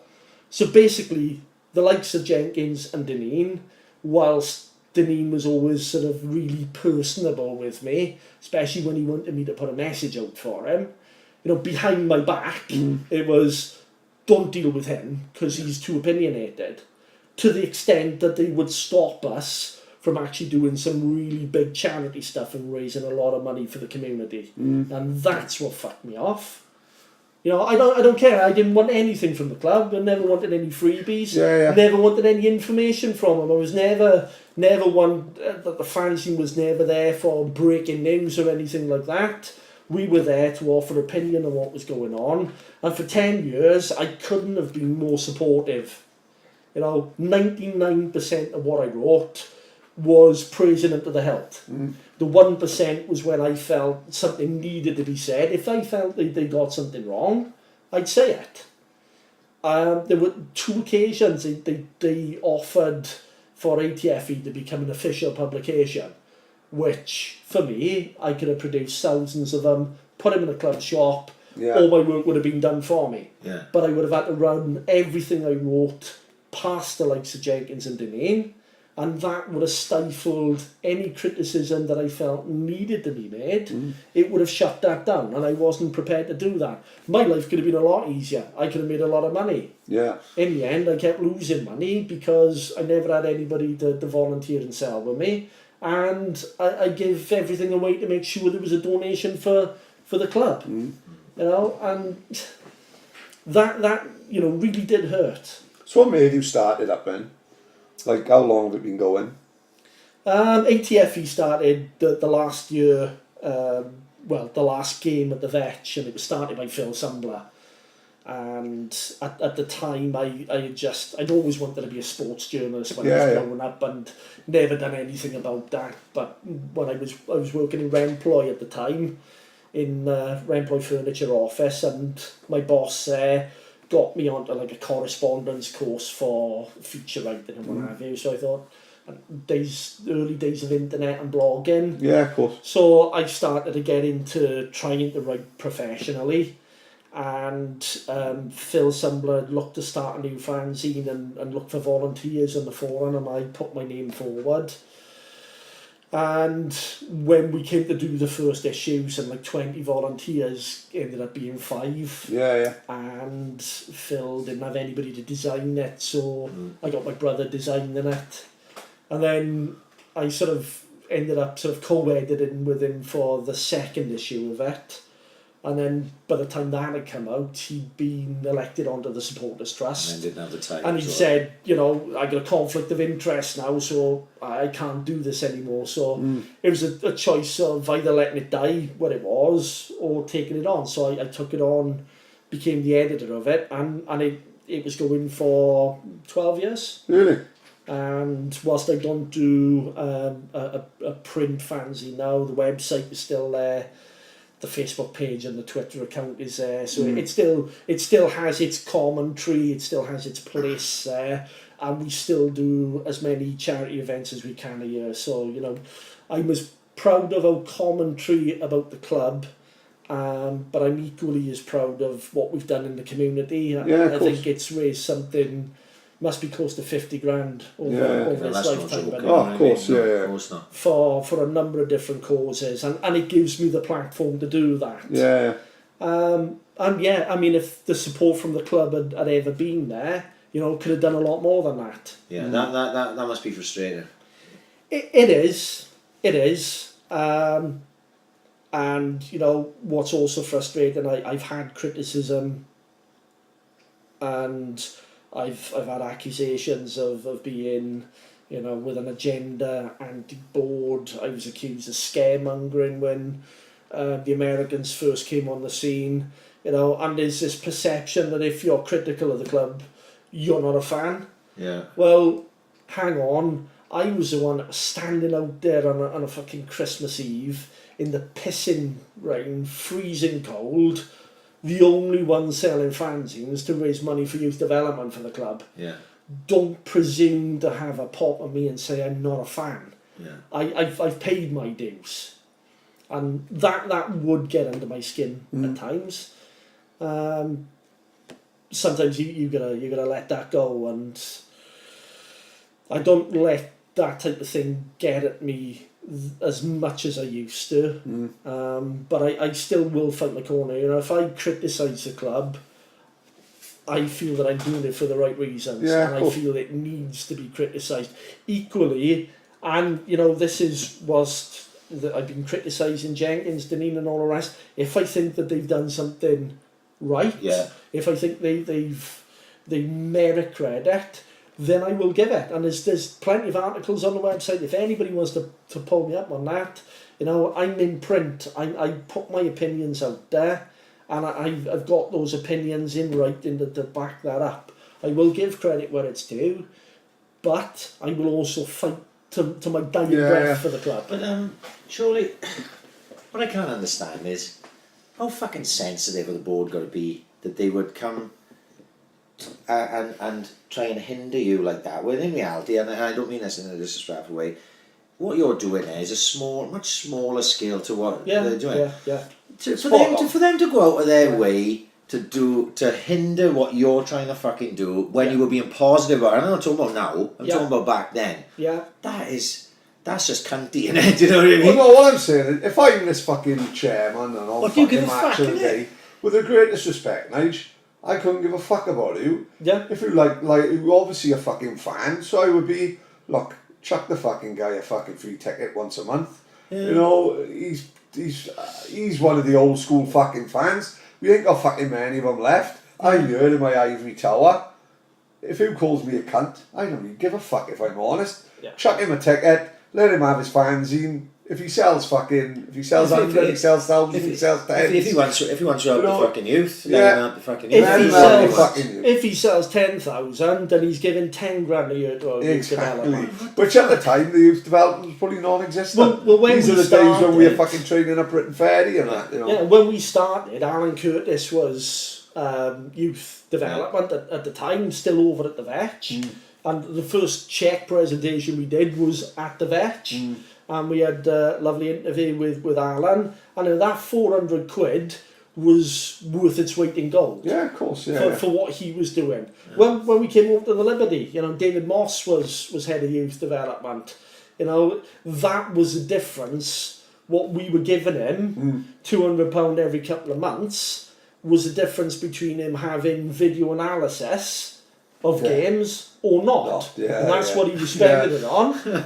You know, and if they got behind what we were doing, and you know, perhaps if fans had got more behind it as well, and I'd had more volunteers, because that was the biggest barrier I always faced, not enough people to sell it.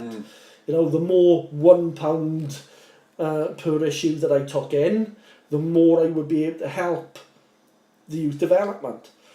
Of course, as we went up the leagues, and you know, I think people resented a little bit then. Your pounds go into youth development because the club's got all of this. Yeah, of course, yeah. But when they open in the new land door and they're trying to say on the front, you think it's £1 for that, you know. Yeah. But again, you know, I spent a lot of time with Nigel Rees, who heads up the youth development now, and the money that we were providing then, you know, was filtering right to the very bottom, so it would help subsidise the development centres, so that parents wouldn't have to pay so much for the kids to go there. It was paying for first aid kits. Footballs, bibs, and shit. Which they have still got to be paid because they don't cover that first aid kits, all of that sort of stuff. Which, so the budget now for youth development is 2 million.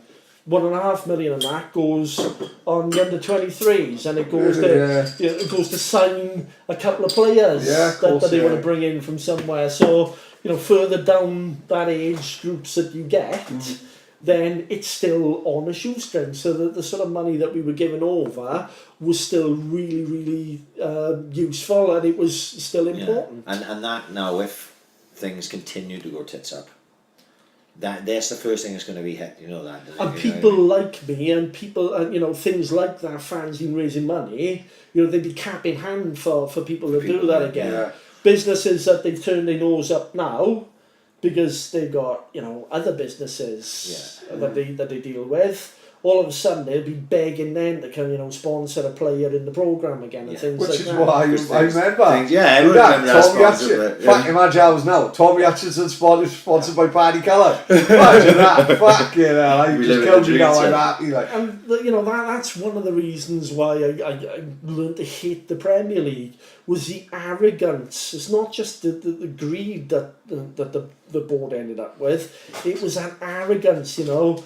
Whereas before they would be trying to keep fans on side, and it was a community club. They get to the Premier League, they say they're going to wait in list for season tickets. If you don't like it, just what are fuck we off. gonna do, like? Yeah. Fuck off, go and watch Cardiff, because we can sell your season ticket to one of the 5,000 that's on the waiting list. So they didn't care. But it's the likes of us that are sitting around the table that they would be relying on when Should the we go crash down? came. Yeah. Because if we go back now to the people I was talking about earlier, and are they still going? Yeah. Are they still involved with all them characters we were talking about? Yeah. Do they go up to the Liberty, like, who fucking knows? Maybe they are the people who've been priced out. Yeah. Because there's so many people who's going down there and are not involved at all now in the Swans. Yeah. And they've seen their fucking football team taken away from them. Yeah. As such, innit? You know what I mean? Which was always going to happen. I hate the term plastics.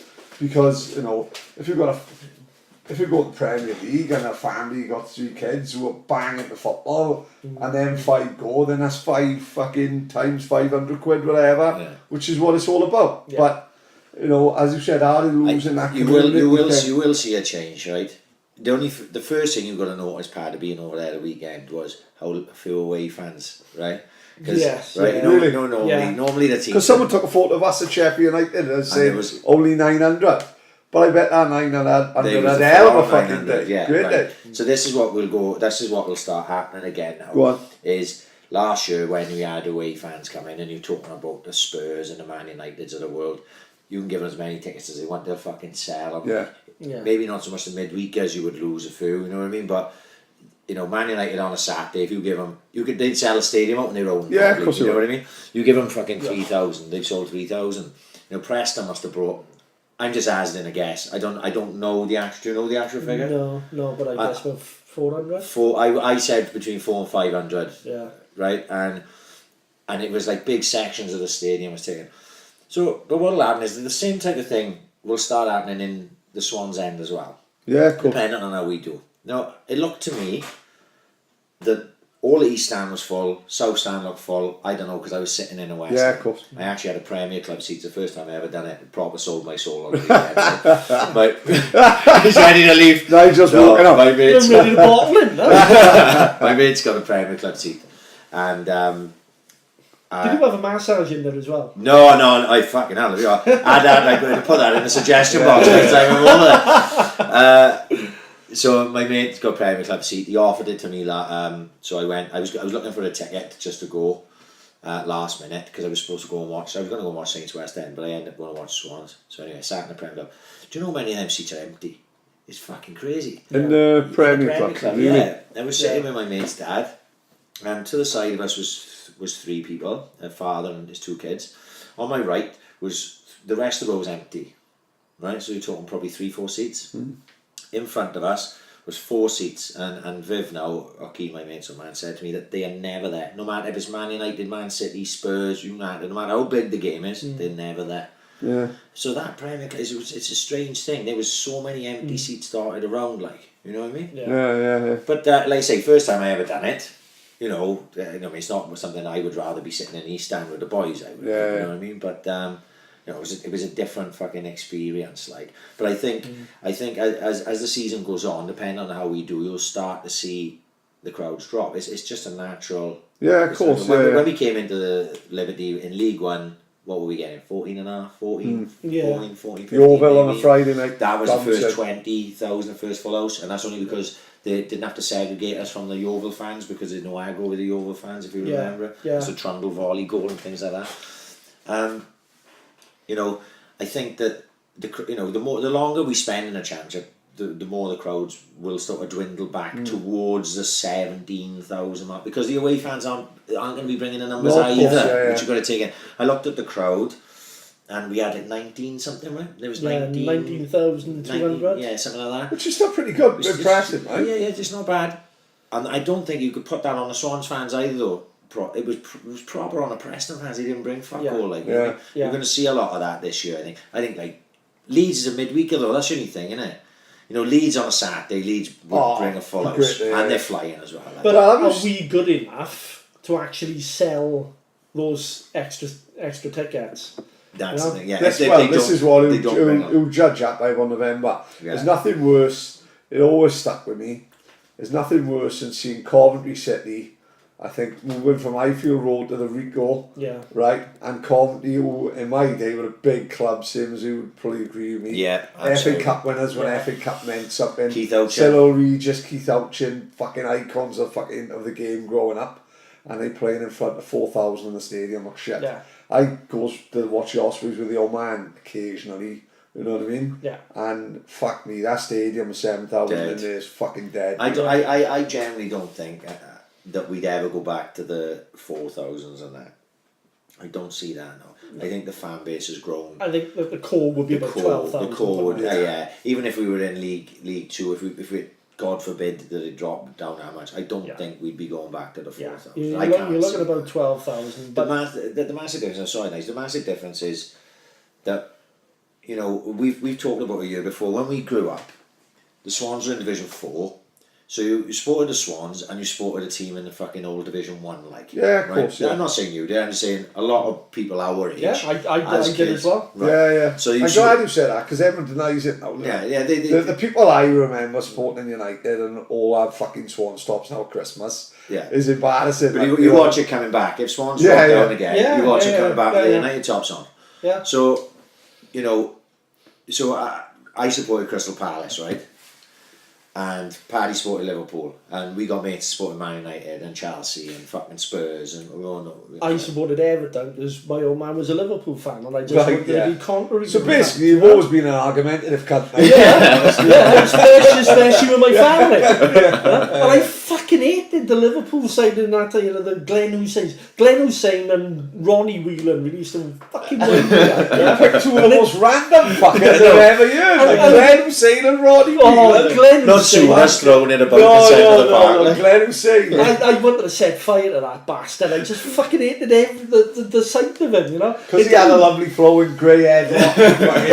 Don't by you. I fucking couldn't stand that. Because he has a bastard. But well, again, now this generation, my kids. Just take my kids for example. My kids have grown up with Premier League football. The first game my oldest boy went to see was a Premier League game. He's been to Premier League away games.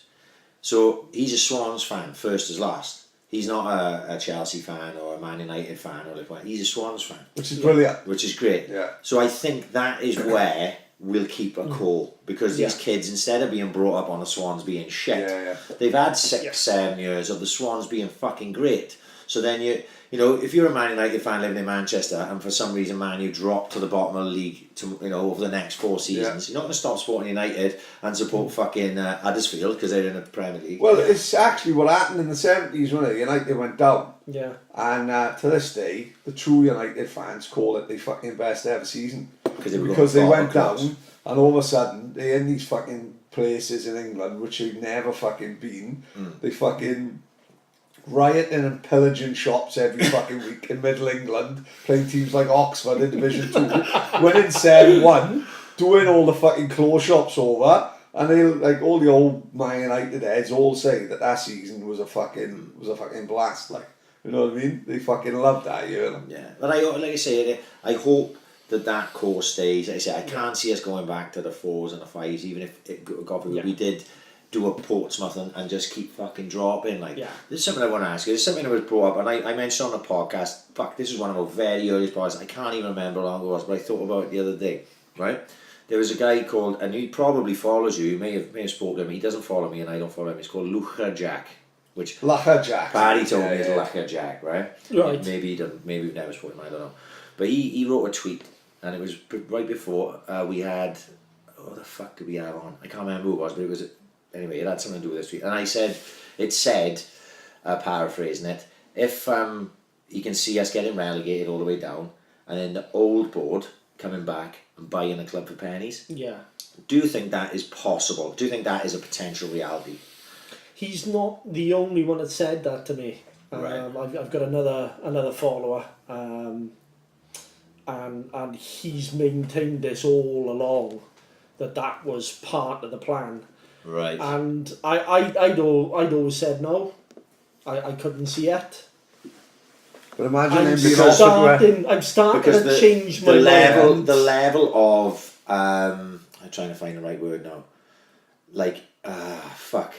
The thought that must go into that, the level of like cunning that goes in. If that would be the case, the level of fucking that is like, that's like serial killer shit. Do you know what I mean? Yeah, that's, if that would be the case. It was too much of a conspiracy theory for me at the time. Yeah.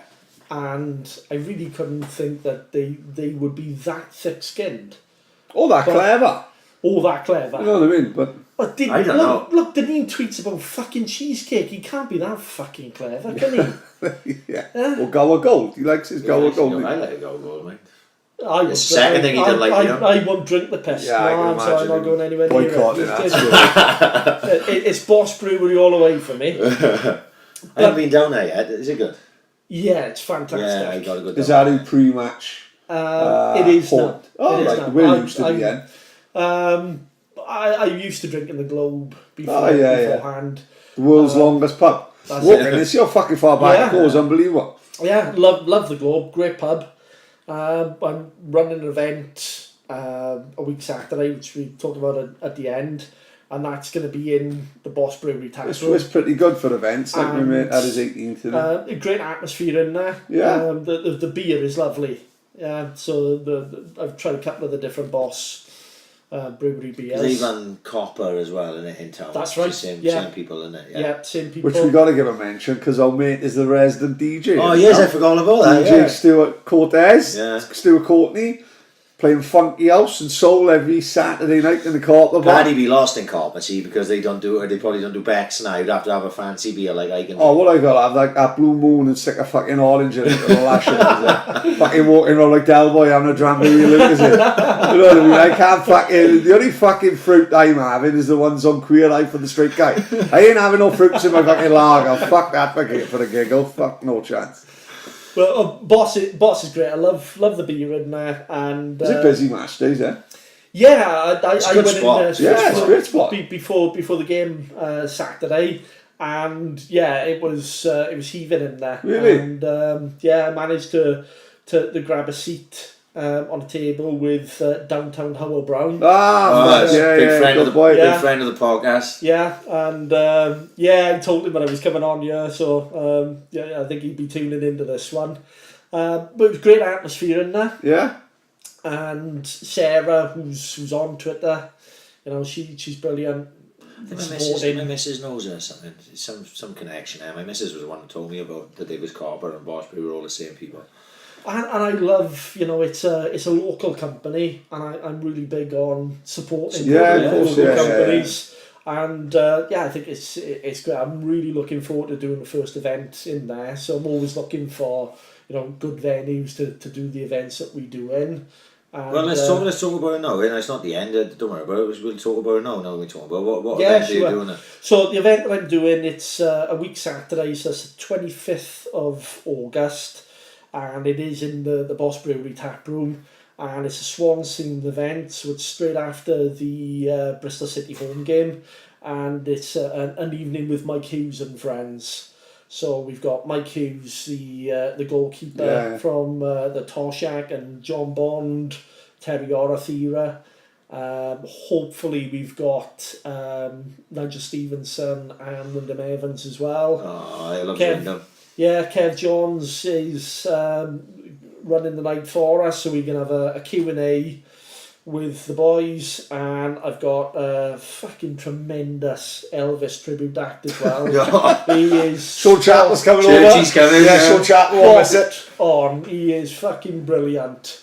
So yeah, it's going to be starting off with a bit of Elvis music. We'll have raffle and auction to raise a little bit of money. Q&A with Mike Hughes, Speedy and Wyndham.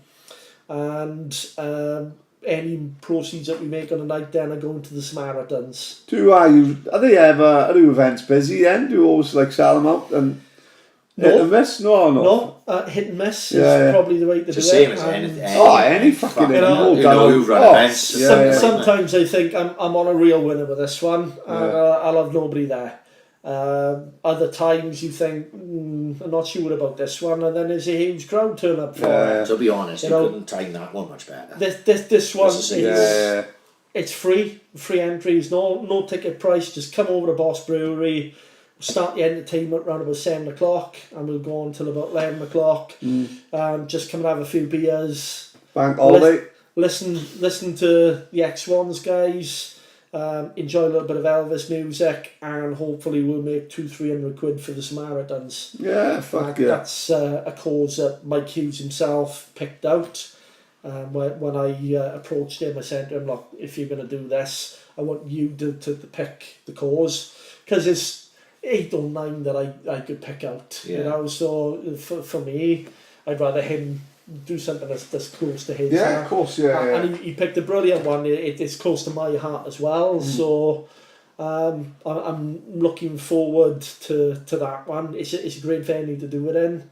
Sarah, Boss Brewery, and the bar manager and they've been really supportive as well. So I hope we get a crowd in there after the game, and they'll stick around and enjoy the night. Yeah, sounds good. I'm sure. Yeah, I'm sure. Like you said, you couldn't ask Bristol City on a Saturday. Yeah. You know what I mean? On a bank holiday weekend, and it's Yeah. literally within spitting distance of the stadium. Yeah. You know, fucking hell, you should get a few in there. Kev John, you can't fault it. He's We'll give you another he's big. He's done a few events for me, and you know the man. I absolutely idolise him. You know, he's brilliant. He's right up there with one of my Swans heroes, because he's a charity machine, and I look at him and I respect him so much. The amount of time that man gives up for all sorts of charity events, but as well as that is the professionalism in the man. You know, I've watched him prepare, I've watched him handle a night, and believe me, some of the events that I've done a couple of like comedy nights, and the last one I did Chuckles and Cheesecake night in the Heist, and I had 5 comedians. Kev Johns was the funniest bloke on the stage. Yeah, 100%. He can hold his own in that environment. He was better than all 5 of the comedians put together. No disrespect to them, but he was sharp as fuck. And he is so professional as an all-round entertainer, and what he does, he is top notch. And like I say, you know, I'll never have a bad word to say about him, because he is a charity machine. And not that. We've all seen the videos of him. The part he played in the Swans, he said the story is fucking unbelievable. Everyone's seen photos of him at the front with a fucking petty outfit. And also, like, who could forget fucking Wembley? You know, fuck me. Alright, don't get me wrong, Kevin Johns fought William Wallace. William Wallace fucking filled him in. But he won't do a better fucking speech than Kev Johns down on the pitch. Get the fucking crowd going. I still got shivers down my spine when I think about that. Yeah. You know, I can still hear him shouting, "This is our day." You know? Played a massive part. And that for me is what supporting Swansea City is all about. I don't care what division we're in. That didn't have to be Wembley. You know, that could have been in Wickham. The playoff Milton Keynes songs. The first ever game Wickham where they started singing "Take My Hand, Take My Whole Life." Oh yeah. Well, it plays a massive part in the fucking club's history, like, you know what I mean? I ran on the pitch and then realised I was on my own, nearly got filled in by 30 Wickham. End of the fucking whoop. I had 3 fights I'd had in my fucking life, I got fucking battered. But you know, there is positive things to the club, right? And we can't, because of this is what's what I want to talk about now. A friend of ours died, you know, and they're doing the defib pledge, you know, for the defibrillators, which they're continuing. Of course, for Mitch this year, you know, things like that. Those are positive things. I'm pretty sure that Hugh Jenkins isn't coming down from above and calling that out. But Yeah. The club is that still is a doing it. positive. The club is still doing it. And Yeah. to see that this week, to see Mitch again, I got a little bit upset. I'll be honest. I hadn't, you know, someone dies, and as mad as it seems, it's like, you know, you easily forget. Like Life goes on, doesn't it? like, yeah, you know what I mean? unless you close family and friends, who I actually see as uncle week in, week out. You know what I mean? Yeah. Life do go on, doesn't it? You know, it is. It's sad. You've got so much going on, and you know, work and family yourself, and you forget about Mitch, and then all of a sudden, my missus has showed me. Literally, I was sitting here, and she goes, "Oh, have you seen this?" And she showed me the photo of Mitch. I was like, "Oh my god, that's fucking class!" You know, that's a positive thing. You know, Yeah. the club had done something there, which out of so much fucking negativity, right, which I harbour towards the club. You know, not so much towards the club, towards certain people still involved with the club and the way the club is being run. To see that is a fucking massive positive. Another massive positive. You talk about the community trust. My kids went today to a community trust event that was in Montana Park Community Centre. It was run it was the police and the community trust involved in it. Yeah. And they had I don't know how many kids they had, but both my boys went from 10 until 3 o'clock. And they had football, they were doing boxing, they were doing rugby, they were doing all these things. Yeah. You know, just things. That's great. You know, that's positive. Like, you know what I mean? And another positive would be what Lee Trundle does. Amazing. Oh, yeah. incredible. His role as an ambassador, and you had Leon last edition, and you know he will do something very, very similar to what Trundle is doing as an ambassador as well. They are fantastic with the kids, and Trundle's you fucking bollocks. you He's can't unbelievable. underestimate what benefit that has, and it's not just about spreading the word of Swansea City. You know, it's something more than that for these kids. You know, we're talking about the next generation of kids supporting the Swans. The more they do with the likes of Britain and Trundle and them roles, the far more likelihood it is of them supporting the Swans not going to see Man United. Because they ain't going to have fucking Jesse Lingard coming to Brynham School and fucking and meeting up with the kids. No. But if Trundle comes in, fuck me, mate, we get excited when Trundle and Liam Britton walks in. Never mind a fucking 8-year-old kid. You know what I mean? Yeah, no. And they're brilliant with them. Oh, amazing. Amazing. I've seen, I'm sure you've seen, I've seen Trundle in action, right, with kids around him, and he's just. It's not a chore. Yeah. You know, it's Yeah. not a chore to him. You know? Well, his mental age is the same as that's probably about fucking right. Yeah. But it's not a fucking chore to him. He genuinely enjoys what he's doing. You know, if he was there because it was just his turn to fucking do it, and he was just going through the motions, you'd tell as a parent, as an adult, and the kids would tell just by the vibe, wouldn't they? Yeah. But when Trundle's there and he's fucking really making an effort with these fucking kids, you know what I mean? Yeah. Like. The last week they did the open day, didn't they? So my missus took the kids down. So I was winding a kid. I came home from work. I nipped in and got to before they went, and I said, "If you see my mate Truns now, make sure you tell him who you are." Like, right. So next thing, Trundle comes over to me. So my youngest boy runs down. Going, and he can't recognise my boy because even though that's like probably the third or maybe fourth time he's met Kian. Yeah, of course. He's met a million kids, like, right?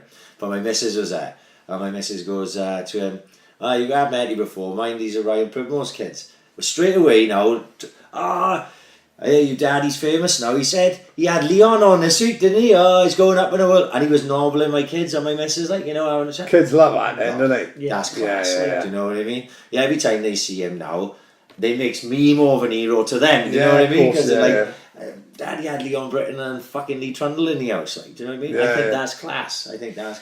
The only thing that I worry about with Leon becoming one of these ambassadors, the club are going to have to give him a supply of Cuban heels. Because if they don't, he's going to end up in one of the classes with his kids, you know? You and my boy is fucking taller and he's only 11. Bessie, he still fucking fails science. He's fucking devastated for the boy. But another thing that I want to ask you, when there was the big noise last year, we talked about it here, this was early on in our start of the podcast, and the SCSA was started. Yeah, right. Okay. So at the time, we had no idea who was involved. Got to be honest, truth be told, I still don't know who the fuck's involved. So what is the SCSA? The SCSA is a Swansea City Supporters Alliance. It was a group set up to try and be more of a voice than if I'm getting any of this wrong, just correct me right now. Yeah. The Supporters Trust, people had lost faith in the Supporters Trust with all that had gone happen with the sale and stuff, and this was going to be like maybe a second. It wouldn't be a sports trust because it didn't have the shares, but it would have the voice, maybe, right? It would have been able to be a pressure group where the trust couldn't, Right. because I understand that the people had lost faith with the trust. I had an argument myself, the infamous tail wagging the dog incident. That Go on, what happened? That involved me. Well, there was a fans forum, and the trust chairman and supporters director refused to talk about the share sale issue, but it was clear that the room wanted to talk about that. A lot of people felt that the Americans had not negotiated in good faith and had tried to change the deal that was voted on at the previous trust consultation. The Americans had changed the deal, and the feeling in the room was you can't go ahead with this sale. Trust board had decided that they were going to go ahead with the sale. That's why Phil Sumbler and another couple of members had stepped down. And it got really heated in the room. Where was this? Was this in the Cavalling Club? Where was this? No, I was in the Lando Right, Social okay. This Club. was previous to the Convelling Club, though, was it? Yes, yeah. The Convelling Club was the SCSA meeting. Yeah. So that the Trust Fans Forum this had was been the a few trust. weeks Right, okay, before right. that. And basically, I'd said several times, the Americans are trying to change the terms of the deal. Everybody, I think, wants to at least have another consultation about this. You need another vote. You can't go ahead with it. You can't keep negotiating with these guys. They are not trustworthy enough to negotiate with. And Ron Knuschka, who is ex-military and what have you, he was barking out his sergeant major orders at people in the room, and then one of the other trust board members, who I believe didn't stand for re-election, had a pop at me and basically started shouting that the tail was wagging the dog in the room. And they were complaining that they as a board had put all this work into negotiating with the Americans and how ungrateful we were. Right. And I ended up in a bit of a slanging match with him. And, I basically said, we are the members, we vote you into position. You were supposed to be carrying out the will of your members. You're not even willing to listen to them. Yeah. And he had another pop at me. I used the now famous phrase, cry me a river. And things started to simmer down in the room. He came to apologise to me afterwards, but only because I think he'd realised he was up for a re-election in a few months' time, and he, really stepped out of line with saying the tail was wagging the dog, and even the chairman and supporters director picked him up on it on the night and said, no, that's wrong. Nigel's right in what he's saying, that all the members vote us in here, and we're supposed to listen to that feedback. The SCSA was born out of that sort of situation, if you like. Phil Sumbler had stepped down from the trust board and had listened to what a lot of people had said, and so was looking to start this pressure group, Right. where the trust, because they're a shareholder, it is difficult for them sometimes to criticise the board. Conflict of interest there. Even if it's just from business law and what have you, as a shareholder, So something outside of that would be able to put more verbal pressure on, but also to pressure the trust board to have a new vote on whether or not we sold those shares or whether we took legal action. The first meeting for the SCSA was Phil Sumbler, myself, and 2 other guys. It started to build a little bit of momentum. WhatsApp groups were set up. It had some of those characters that you've talked about earlier on in the show. Some real big characters and people that were there at the heart of the trust when it first started. So there were people there that I massively respected. There were people there that had a lot of media contacts, that were able to plan things and put things across in a professional manner, and it all started really well. And then the bottom started falling out really when we'd done our first objective, which was to start getting the press on board and start reporting facts a little bit better, and the board started to get a bit rattled. And if you remember, Hugh Jenkins all of a sudden started doing interviews, and he did that big interview with like the likes of Wathan and BBC and all the rest of them, and trying to justify the sale and what have you. And that was a direct response of the pressure that the SCSA was applying on a media front. And you had one of the shareholders, one of the legal guys who never spoken before, coming out and attacking Phil Sumbler. And Phil, I don't blame him in the slightest. It was a case of, this shows me what I'm in for. If there's legal action, I need to take a step back. I need to be with my family for a bit. Yeah. And once Phil stepped down, it started to lose momentum. And from my own perspective, at that time I was going through a rough time as well. I was under huge pressure in my day job.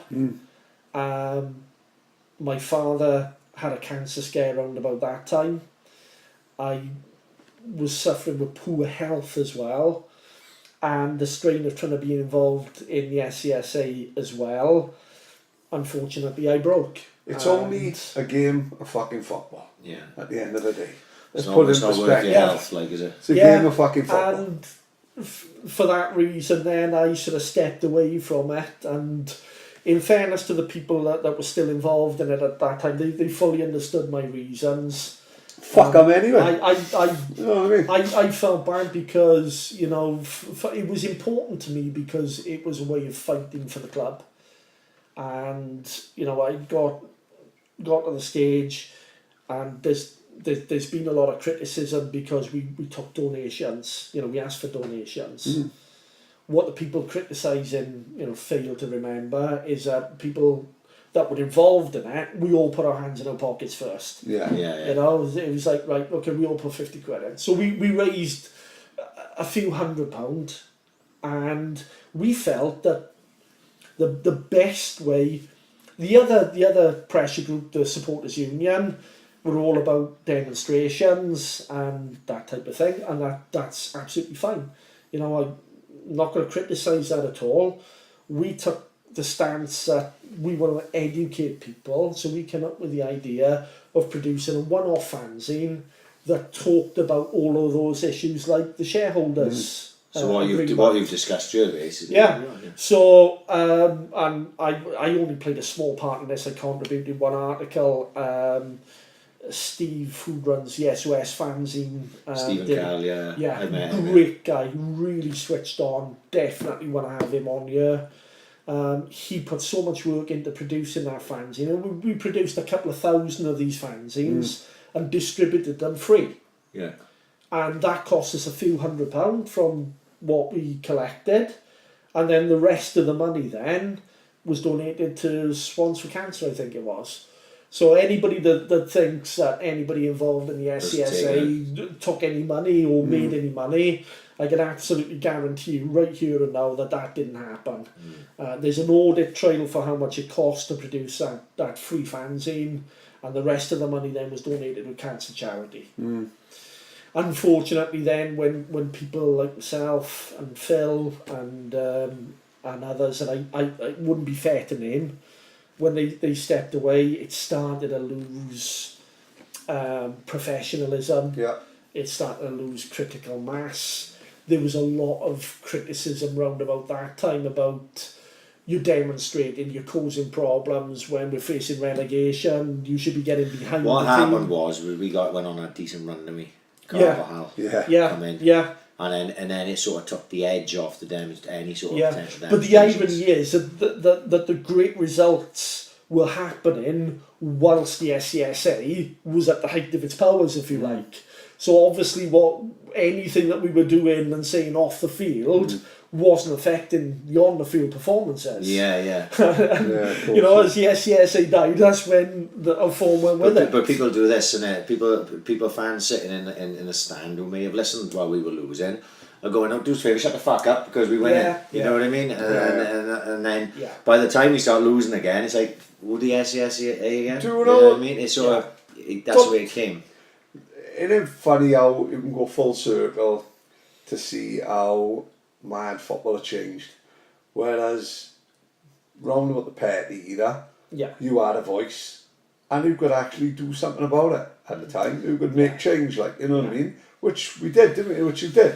Yeah. Whereas now, it's let's be honest, I admire what you're doing, and I think it's, you know, I think it's good as a good reasoning behind it. I admire your feeling and your passion, but then you look at the way football is now, and do you really think you can affect these big shareholders in America in a hedge fund? Do you think they give a fuck about a meeting in a Landau club? They don't. Whereas 20 years ago, he was on the street with Kevin Johns in the front, and he won the BBC World News, and he made a fucking difference. But look at football now as this big fucking multinational conglomerate fucking industry, and the fans are such a tiny fucking voice that it's irrelevant now, isn't it? When you look at the likes of Abramovich and fucking this the guy with Arsenal, Kroenke, you know, these are multi billionaires. You can do it. Do you think so? Even at our level? I can tell you for a fact.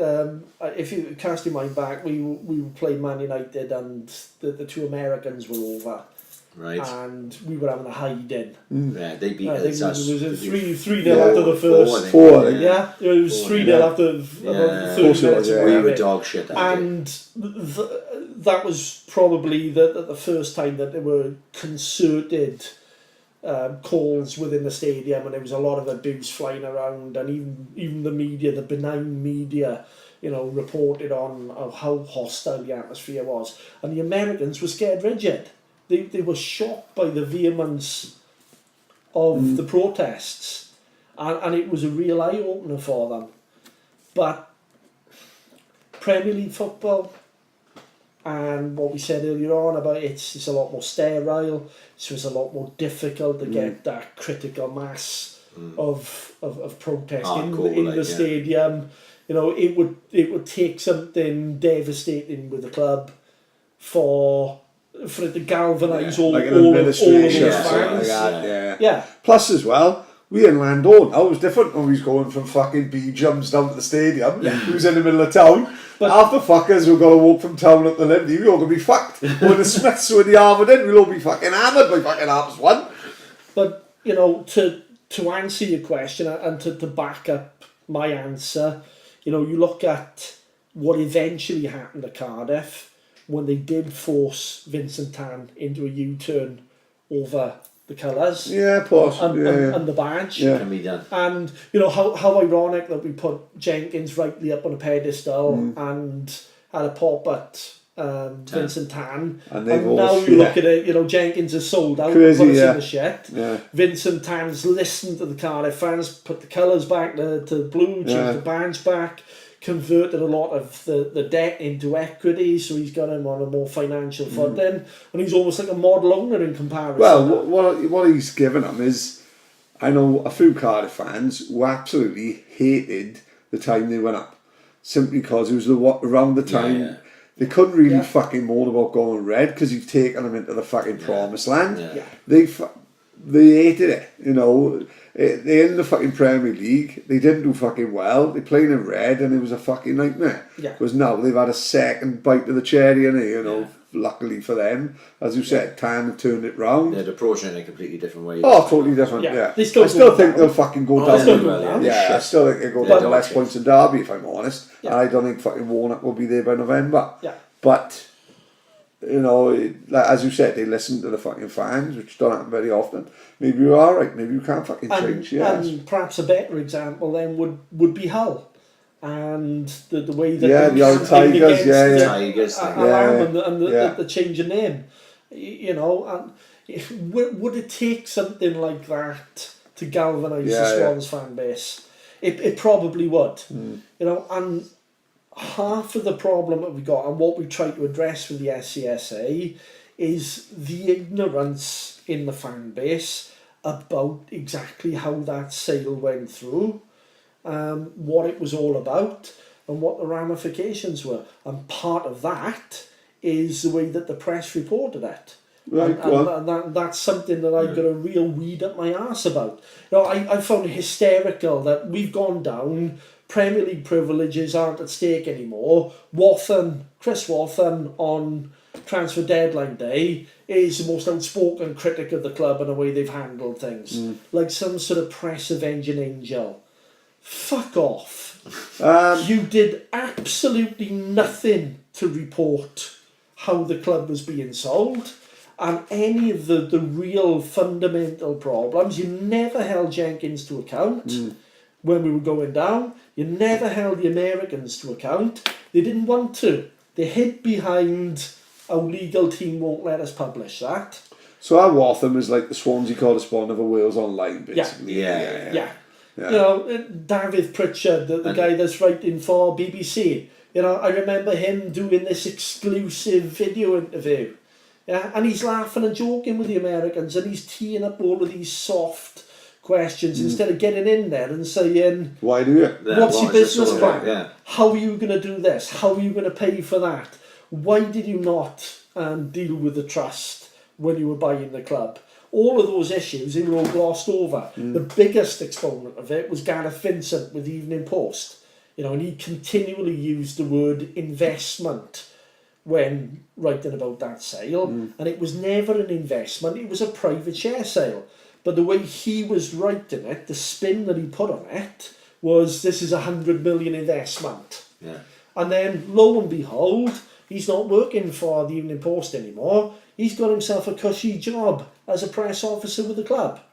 Almost like a reward for smoothing the way through. And not alarming the fan base, telling them, this is going to be something brilliant. You've got these two Americans, they're going to come in, they're going to invest in the club, you're going to be buying Lionel Messi next month. Ironically, do see Wayne Rooney for DC. That was our challenge, that was. Like, that was said. That was quality. Fucking hell, that was brilliant. Did you see it, the video? Yeah. Fucking it was absolutely unbelievable. It was absolutely quality. Fuck him though. Yeah. But as I say, what we try to do with the SCSA is educate people on what the issues were with the sale of the club, what the actual implications are for the supporters trust, which, whether you remember or not, still represents the fans. Yeah. That the fact that these guys are just hedge funders and they're backed by 28 celebrity dentists and Oprah. You know, you couldn't fucking make it up. You could not make like DJ Cat on Twitter. Yeah, I mean, you know, these guys, they're not there to invest in the club. They're not there to put a penny in. Their whole end game, as far as I can see it, the Americans, going back to what you said earlier, were they sold a pup? Were they sold a dream? They're not used to relegation over in America. They got sold something with the big advert that that the club did, the likes of Deneen and all that, with Jack to a King. Yeah. That was a sales brochure that they could take out to America. So the Americans are thinking, oh great, yeah, these guys, they've on a shoestring, they've taken this tiny little club up, they're in big league. Oh, we'll have a bit of that. We'll go in there. We won't have to put any real money in. All we're going to do is Keep 60, 70 million to buy the club, keep it for 3 years, keep these guys on, they'll run it. And in 3 years' time, there'll be a new TV deal. You sell it for The 300 Chinese are getting more and more involved all the time. They're throwing big money around.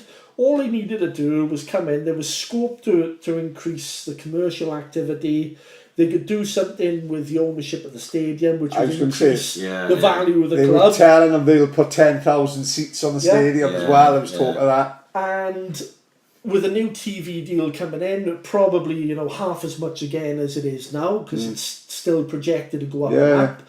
And without putting a penny in, the value of their shares would have increased exponentially. And all they're going to do then is find a Chinese buyer, sell it off. They've made a profit for themselves and for their investors. That, as far as I can see, was how they were looking to make money out of buying Swansea City Football Club. But they didn't envisage relegation. No, because that never factored into it for them. And the whole model of running Swansea City mirrors what they did with DC United, where they cut everything to the bone. They didn't invest in the play inside. They wanted to bring kids through at DC United. They focused solely on that stadium deal because they knew that they weren't going to go down, so it didn't matter that they finished bottom every season.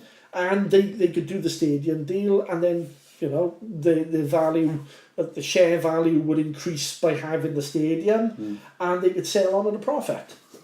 And they thought that they could do that at Swansea City. Oh fuck, that's quite depressing. Where does it end? Where does it end? The Swans are not life. Not life. Not tonight, for fuck's sake. That's partially what worries me, and I've always said it wasn't who Jenkins and Co sold out to initially, it was who they would sell on to next.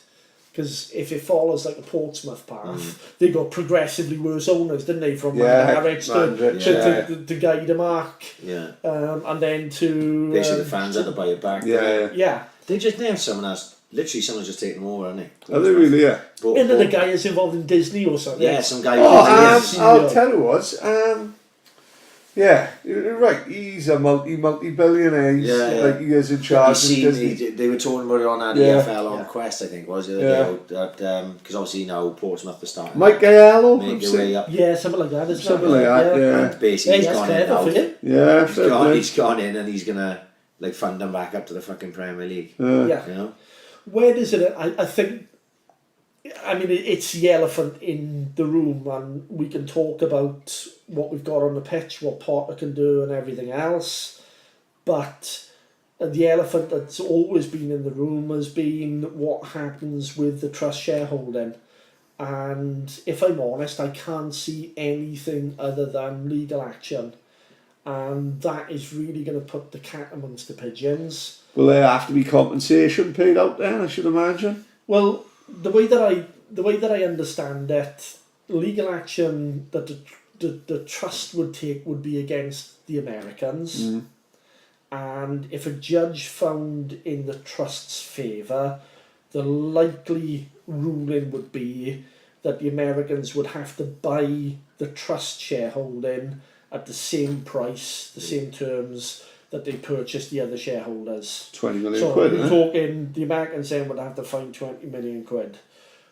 Would that be distributed amongst the trust members then? No. How many's in the trust? Where do they live? About where do we sign up? There's 1,200 of them. There's something like 1,200 members. Really? If the trust sold shares, there are rules in place, like government rules for supporters trusts on what they could spend the money on. So they could give it all away. Right. To charity. They could potentially spend some out like buying something and turning it into a supporters bar or something like that. Yeah. The likely option is that they would bank that money for a rainy day fund. For the And Swans, should we end Swans up, getting it done in the shit. relegated again, maybe the club comes on the market for 10 million and the supporters trust steps in and buys the club lock stock. Who could be the next vice chairman then? 250 grand and flogging cheesecake over Twitter. I'd be gone then, would he? Where do I sign up? Yeah. There's no doing a podcast then after No, that. you won't He's wanna fucking know what's driving said. the Jag round, Yeah, he don't give yeah. a fuck. Yeah. I'd be paying you to, We'd easily bought. We're the media team. Don't you worry about that. Andrew Thomas bought you with a box of Amstel earlier on, didn't they? Immediately though, before all that fucking horror of going back down in divisions, what's your hope in this loan window? Well, we've got to bring some bodies in and we've got to bring some experience in. You can't get away from that. We can't go through a 46 game league campaign in the championship, Kids. plus your cups, with a paper thin squad. Look, let's be fair, our squad is sitting on a supermodel on Yakin's diet, isn't it? Yeah. And if you want to really put it out there and put it into context, we're one bad tackle on Mike van der Horn away from having Kyle Norton at centre half. Yeah. So we have to bring in an experienced centre half. We need a spine, really, don't we? We need a centre half. Centre We midfielder, need centre a forward. dominant central midfielder, and we need striking cover. Whether or not we've got the money to even do that with 3 loans, Is I that don't know. Robert Huth these days? This was a talk. The boys was on about this yesterday, and they were talking about it on Yeah. Twitter that he's available. He's on a free. No, that's isn't he? that to me would sum up a absolutely lot. perfect. You know, Perfect. absolute Perfect. monster. Yeah. You know, granted, it might stop the Joe Roden. I So don't. you give him a choice, but- I don't believe so. I think that if Roden- you're Joe Roden Roden and would be on the you're bench. and you're learning from Yeah. someone like Robert Yeah. Huth alongside Mike Van. Well, Mike Van der Horn would learn from fucking Robert Yeah. Huth anyway. Yeah. Playing alongside Robert Huth would make Van der Horn a better player. Yeah. And then that would make Roden a better player. You've got to Yeah. remember that we'll be involved in the EFL Cup. So I don't think the partner's going to go and put his strongest side out in the EFL Cup. But our strongest side is currently the type of side that would have started the EFL Cup last year, right? Good shot, yeah. So if you take all them out, you literally got to play the under-23s. Yeah. Right? From what they're saying today, as much as you can fucking believe Twitter, Norton, Routledge, Dyer, who's the other one? One more is going out on loan. Really? Yeah, apparently. Because they are what Potter has done is, apart from Seaman Olsen, who I thought maybe would have been a bad egg, he's got rid of all the bad eggs we talked about a year ago. Yeah. You can't keep the mercenaries, the bad eggs around because they're a bad influence on the squad. He's doing a full job and he's clearing a lot. Norton's the last one. He's starting from scratch, isn't he? Right? He's starting from fucking scratch. Like, I'm all behind him on that. I don't like fucking Kyle Norton anyway. I don't care where he goes as long as he's not fucking here. Like, I don't want him playing instead of Connor Roberts. Showed on a weekend. Yeah. The cop out was, and I said it on a Thursday. I think it was the Friday. Said it on Twitter having a novel. Oh my god! Just thought about the fucking chances of Kyle Norton starting a centre half on fucking Saturday, which I thought they. Yeah. Look, if we'd had, Could have. happened. If it had been Carvajal or fucking a Paul Clement, Yeah. that's what Probably would have happened. happened. Yeah. When I saw Roden was in the starting lineup, I was like, Potter's the fucking man because he didn't bottle it. He's gone, fuck it, give him a chance. Yeah. He didn't move Connor Roberts. He left Connor Roberts. He's giving him a chance.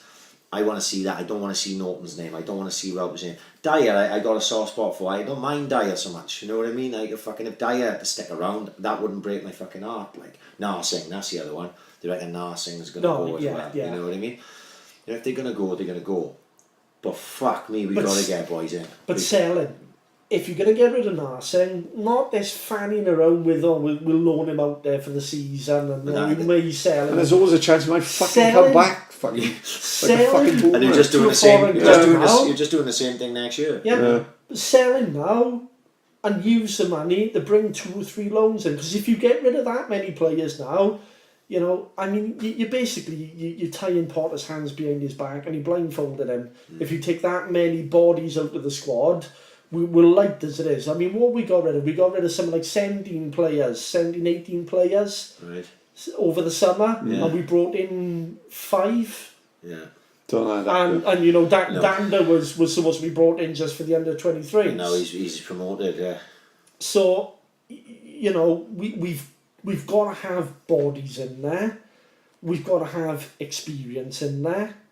And as well as that, look at what Potter's already done. Look at what he's achieved and back him a little bit. Because if you do that, he will keep us safe this season. And then you start again, and then you keep building. If you keep that young squad together, next season we're going to have a real go at it. Yeah. Have you seen Joe Roden's family history? Sports-wise, like, you know, like his fucking uncle played against Man United for Brighton in the final 1983. His grandfather played fucking pro football as well. His uncle played for fucking Neath when fucking rugby was fucking rugby. Right. You know, like his brother plays for. Would his brother be with Abbey West or Carmarthen? I think his brother, like proper one of them families that are fucking good at all sports. Like, you know what I mean? I fucking hated people like that. I still do it. I struggle to get up and down the stairs, and I look at these. I can play football, I can play cricket, I can play battle. Fuck off. He needs a good sports massage, you do, Nigel. And I get my mate Justin on sort of out. How much is that? Well, I'm buying a few more beers for it. Yeah. Birmingham Friday. Yeah. You going? I'm not. I do want to catch as many away games as I can this season, but unfortunately work is going to get in the way of that a little bit, so Friday's going to be awkward for me. Yeah, I'm struggling. I wanted to go as well. I've been to Birmingham before. It's not a bad trip. You can literally just drive up and drive back. It's fucking sound, but I just can't do it. My boy got football training and all shit, and I can't make it, so I'm a bit gutted, really. It's an opportunity for us. You know, it would be a confidence booster if we took another 3 points and went top of the table.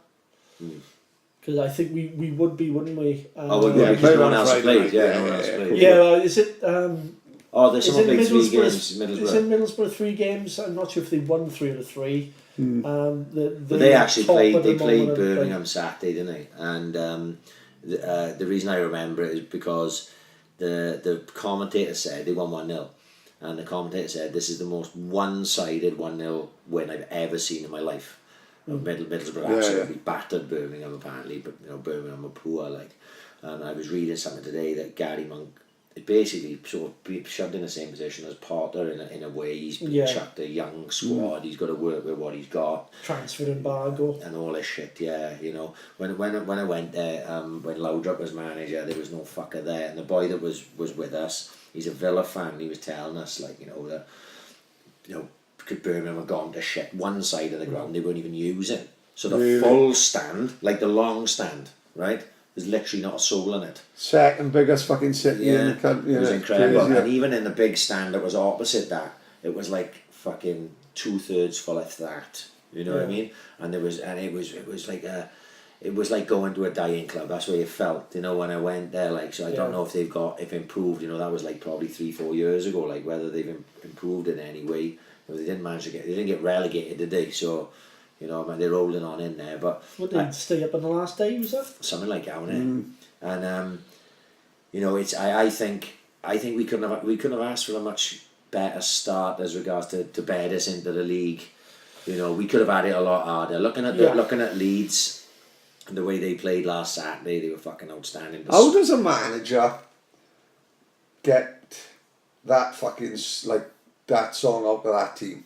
You haven't brought a load in, but the whole fucking side seem to have changed. Not like in the football, like we was playing under Martinez with this like same set of players, but the way we're playing is just like that. Bielsa seems to have fucking changed the whole way they're fucking playing. They're playing from out the back now as if they Brazil 1970. How the fuck is that possible? Like, do you reckon he's the man who brought the high press and Guardiola and Pochettino all fucking whatever the story I heard what he did. He went to the local. He was talking about the local area and the community, and he said, well, a player, or he said, whatever, so where do all of the fans come from? Like, you know, what sort of area is Leeds? Like, you know, said, you know, and where do the fans work? And they said, oh, mainly factory jobs and sort of. So he said, well, how long? He said, what average wage have they got? Like, oh, maybe 300 quid a week, you know, around the. I said, all right, so if someone wants to come and watch a football match, how long would they have to work, like, to be able to afford to go and see a game? And he said, oh, they worked out to 3 hours, like, you'd have to work 3 hours. So he took all his players out to the car park and swept up the car park, picked up rubbish, and after 3 hours he said, how hard was that? He said, this is what people have got to do to come and watch you. Yeah. Always appreciate it, like. Yeah. Brilliant. That's How amazing. fucking, I did hear that, you know what I mean? How fucking class There is should that? there should be more of that, because it adds humility to the players. Of course it It do. lets them know. We've had too many. I heard a story on the weekend, right? We was talking to one of the boys, and they've always got tables at the Swans end of season awards do, right? And when Leon Britton was doing his retirement speech on the stage, right? Now this is Leon Britton now, fucking legend of Club the club, legend, yeah. top 3 possibly of all time, you know what I mean, player, and he's on the stage doing his retirement speech. They were sitting on where their table was. Next to it was a table full of players, and he said Tammy Abraham and Routledge, and I think the other one was Kyle Norton, he said, was sitting there on their phones like this. Well, Leon Britton's on a stage giving his fucking retirement speech. How disrespectful is that shit? That you can't put your fucking phone down. If someone said, my father-in-law said to me yesterday, do you know what we should get back? We should get Tammy Abraham. I went, fuck Tammy Abraham. And let me tell you why. And I told my father-in-law, that speech, that's bullshit. That's modern footballers, right? Yeah. And that's not what we fucking need. Do you know what I mean? And that's not what any club needs. And that's what he's trying to teach that at Bieslow, what's his name. That's what he's trying to teach him. If he's got them there, if he spots that, he's the type of guy that's going to fucking that. And Potter is obviously the same guy. Yeah. You know what I mean? Even if someone told him from above, a board member had realised what the poison was within inside the club, Potter's going about, well, fuck that, we don't need them. I'll have Joe Roden for 40 games this fucking season before I play Kyle Norton fucking centre half. Yeah. That's what we need. No, I mean, that's the difference. I mean, when I was growing up watching the Swans, and I watched for many years lower league stuff, but you could relate to the players. Yeah, you know, the likes of Chris O'Leary or say Sean Chappell, you know, and they probably earned as much as quarter of the people in the crowd. Yeah, of course. They earn more than that. You know, one of the reasons I fucking hate the Premier League. Right? I often say these days, love football, hate footballers. Yeah. I just hate seeing all of the carnival that goes round them, and the army of hangers-on that will pamper these kids and will excuse any behaviour that they come up with because they're a meal ticket for them. Yeah. You know? Pogba's brothers was in the France change room as much as any of the coaching staff, and I'm thinking, why the fuck are you in there? What the fuck are they in there in these suits doing these stupid fucking dances with him? I'm thinking, what the fuck have you got to do with anything? You know, I can't see Biesler allowing that. Like, you know, and anything that brings an element of the real world to these boys, I'm all for. Yeah. Because, you know, some of the excess and some of the demands that these children make disgust me. And I just want to give them a slap. And we saw it for ourselves with some of the people we've had playing for the Swans. You know, the likes of the AUs. I'm not going to train because I don't want to play in the championship. Right, sit your ass over there then. You ain't getting paid. And what else? If you don't turn up for work tomorrow, you ain't going to get fucking paid. I not only missed out on a promotion a couple of weeks back, but I didn't even get through the interview, which I was pretty pissed off with. But if I then turned round to my boss and said, well, I'm fucked off for that now, I should have had a promotion. I'm not going to come in now. I'm not going to work. Exactly. She'd have said, okay then, yeah, I'll be on the phone to HR now, and you have your P45, and you piss off. And rightly so. What makes footballers feel that they can do that? I'll tell you what it is the fact that they know that they're an asset, they're worth money, and certainly with a club like Swansea City, they can't afford to just say to him, of course, right, we're not going to pay you, you sit in the stands till your contract expires. They know that they'll end up engineering their move because we've got to cash in that asset. Except with Swansea City, and instead of cashing it in, we give it away instead. Yeah. Anyway, right, nice. We have to wrap this up, mate. I think it's that time. I've enjoyed your company, mate, and you've taught me a lot tonight. Exactly what I wanted you to do is teach me what happened, because I think, you know, like the timeline of the sale and everything, that's something that I didn't fucking know, and you've definitely schooled me on that. I hope we've schooled everyone that's fucking listening to this. Follow Nigel on Twitter. He's at A Touch Far Vetched. We're gonna get the fuck out of here. It's end on a positive. Swans have got the right man in fucking charge now. They've got absolutely the right man in charge. If the ball backs in this season, we could do something special. Right. And on that note, we're going to get out there, Pad. It's been a pleasure. Nice, thank you very much. You're a gentleman. Enjoy that. We'll be back next week.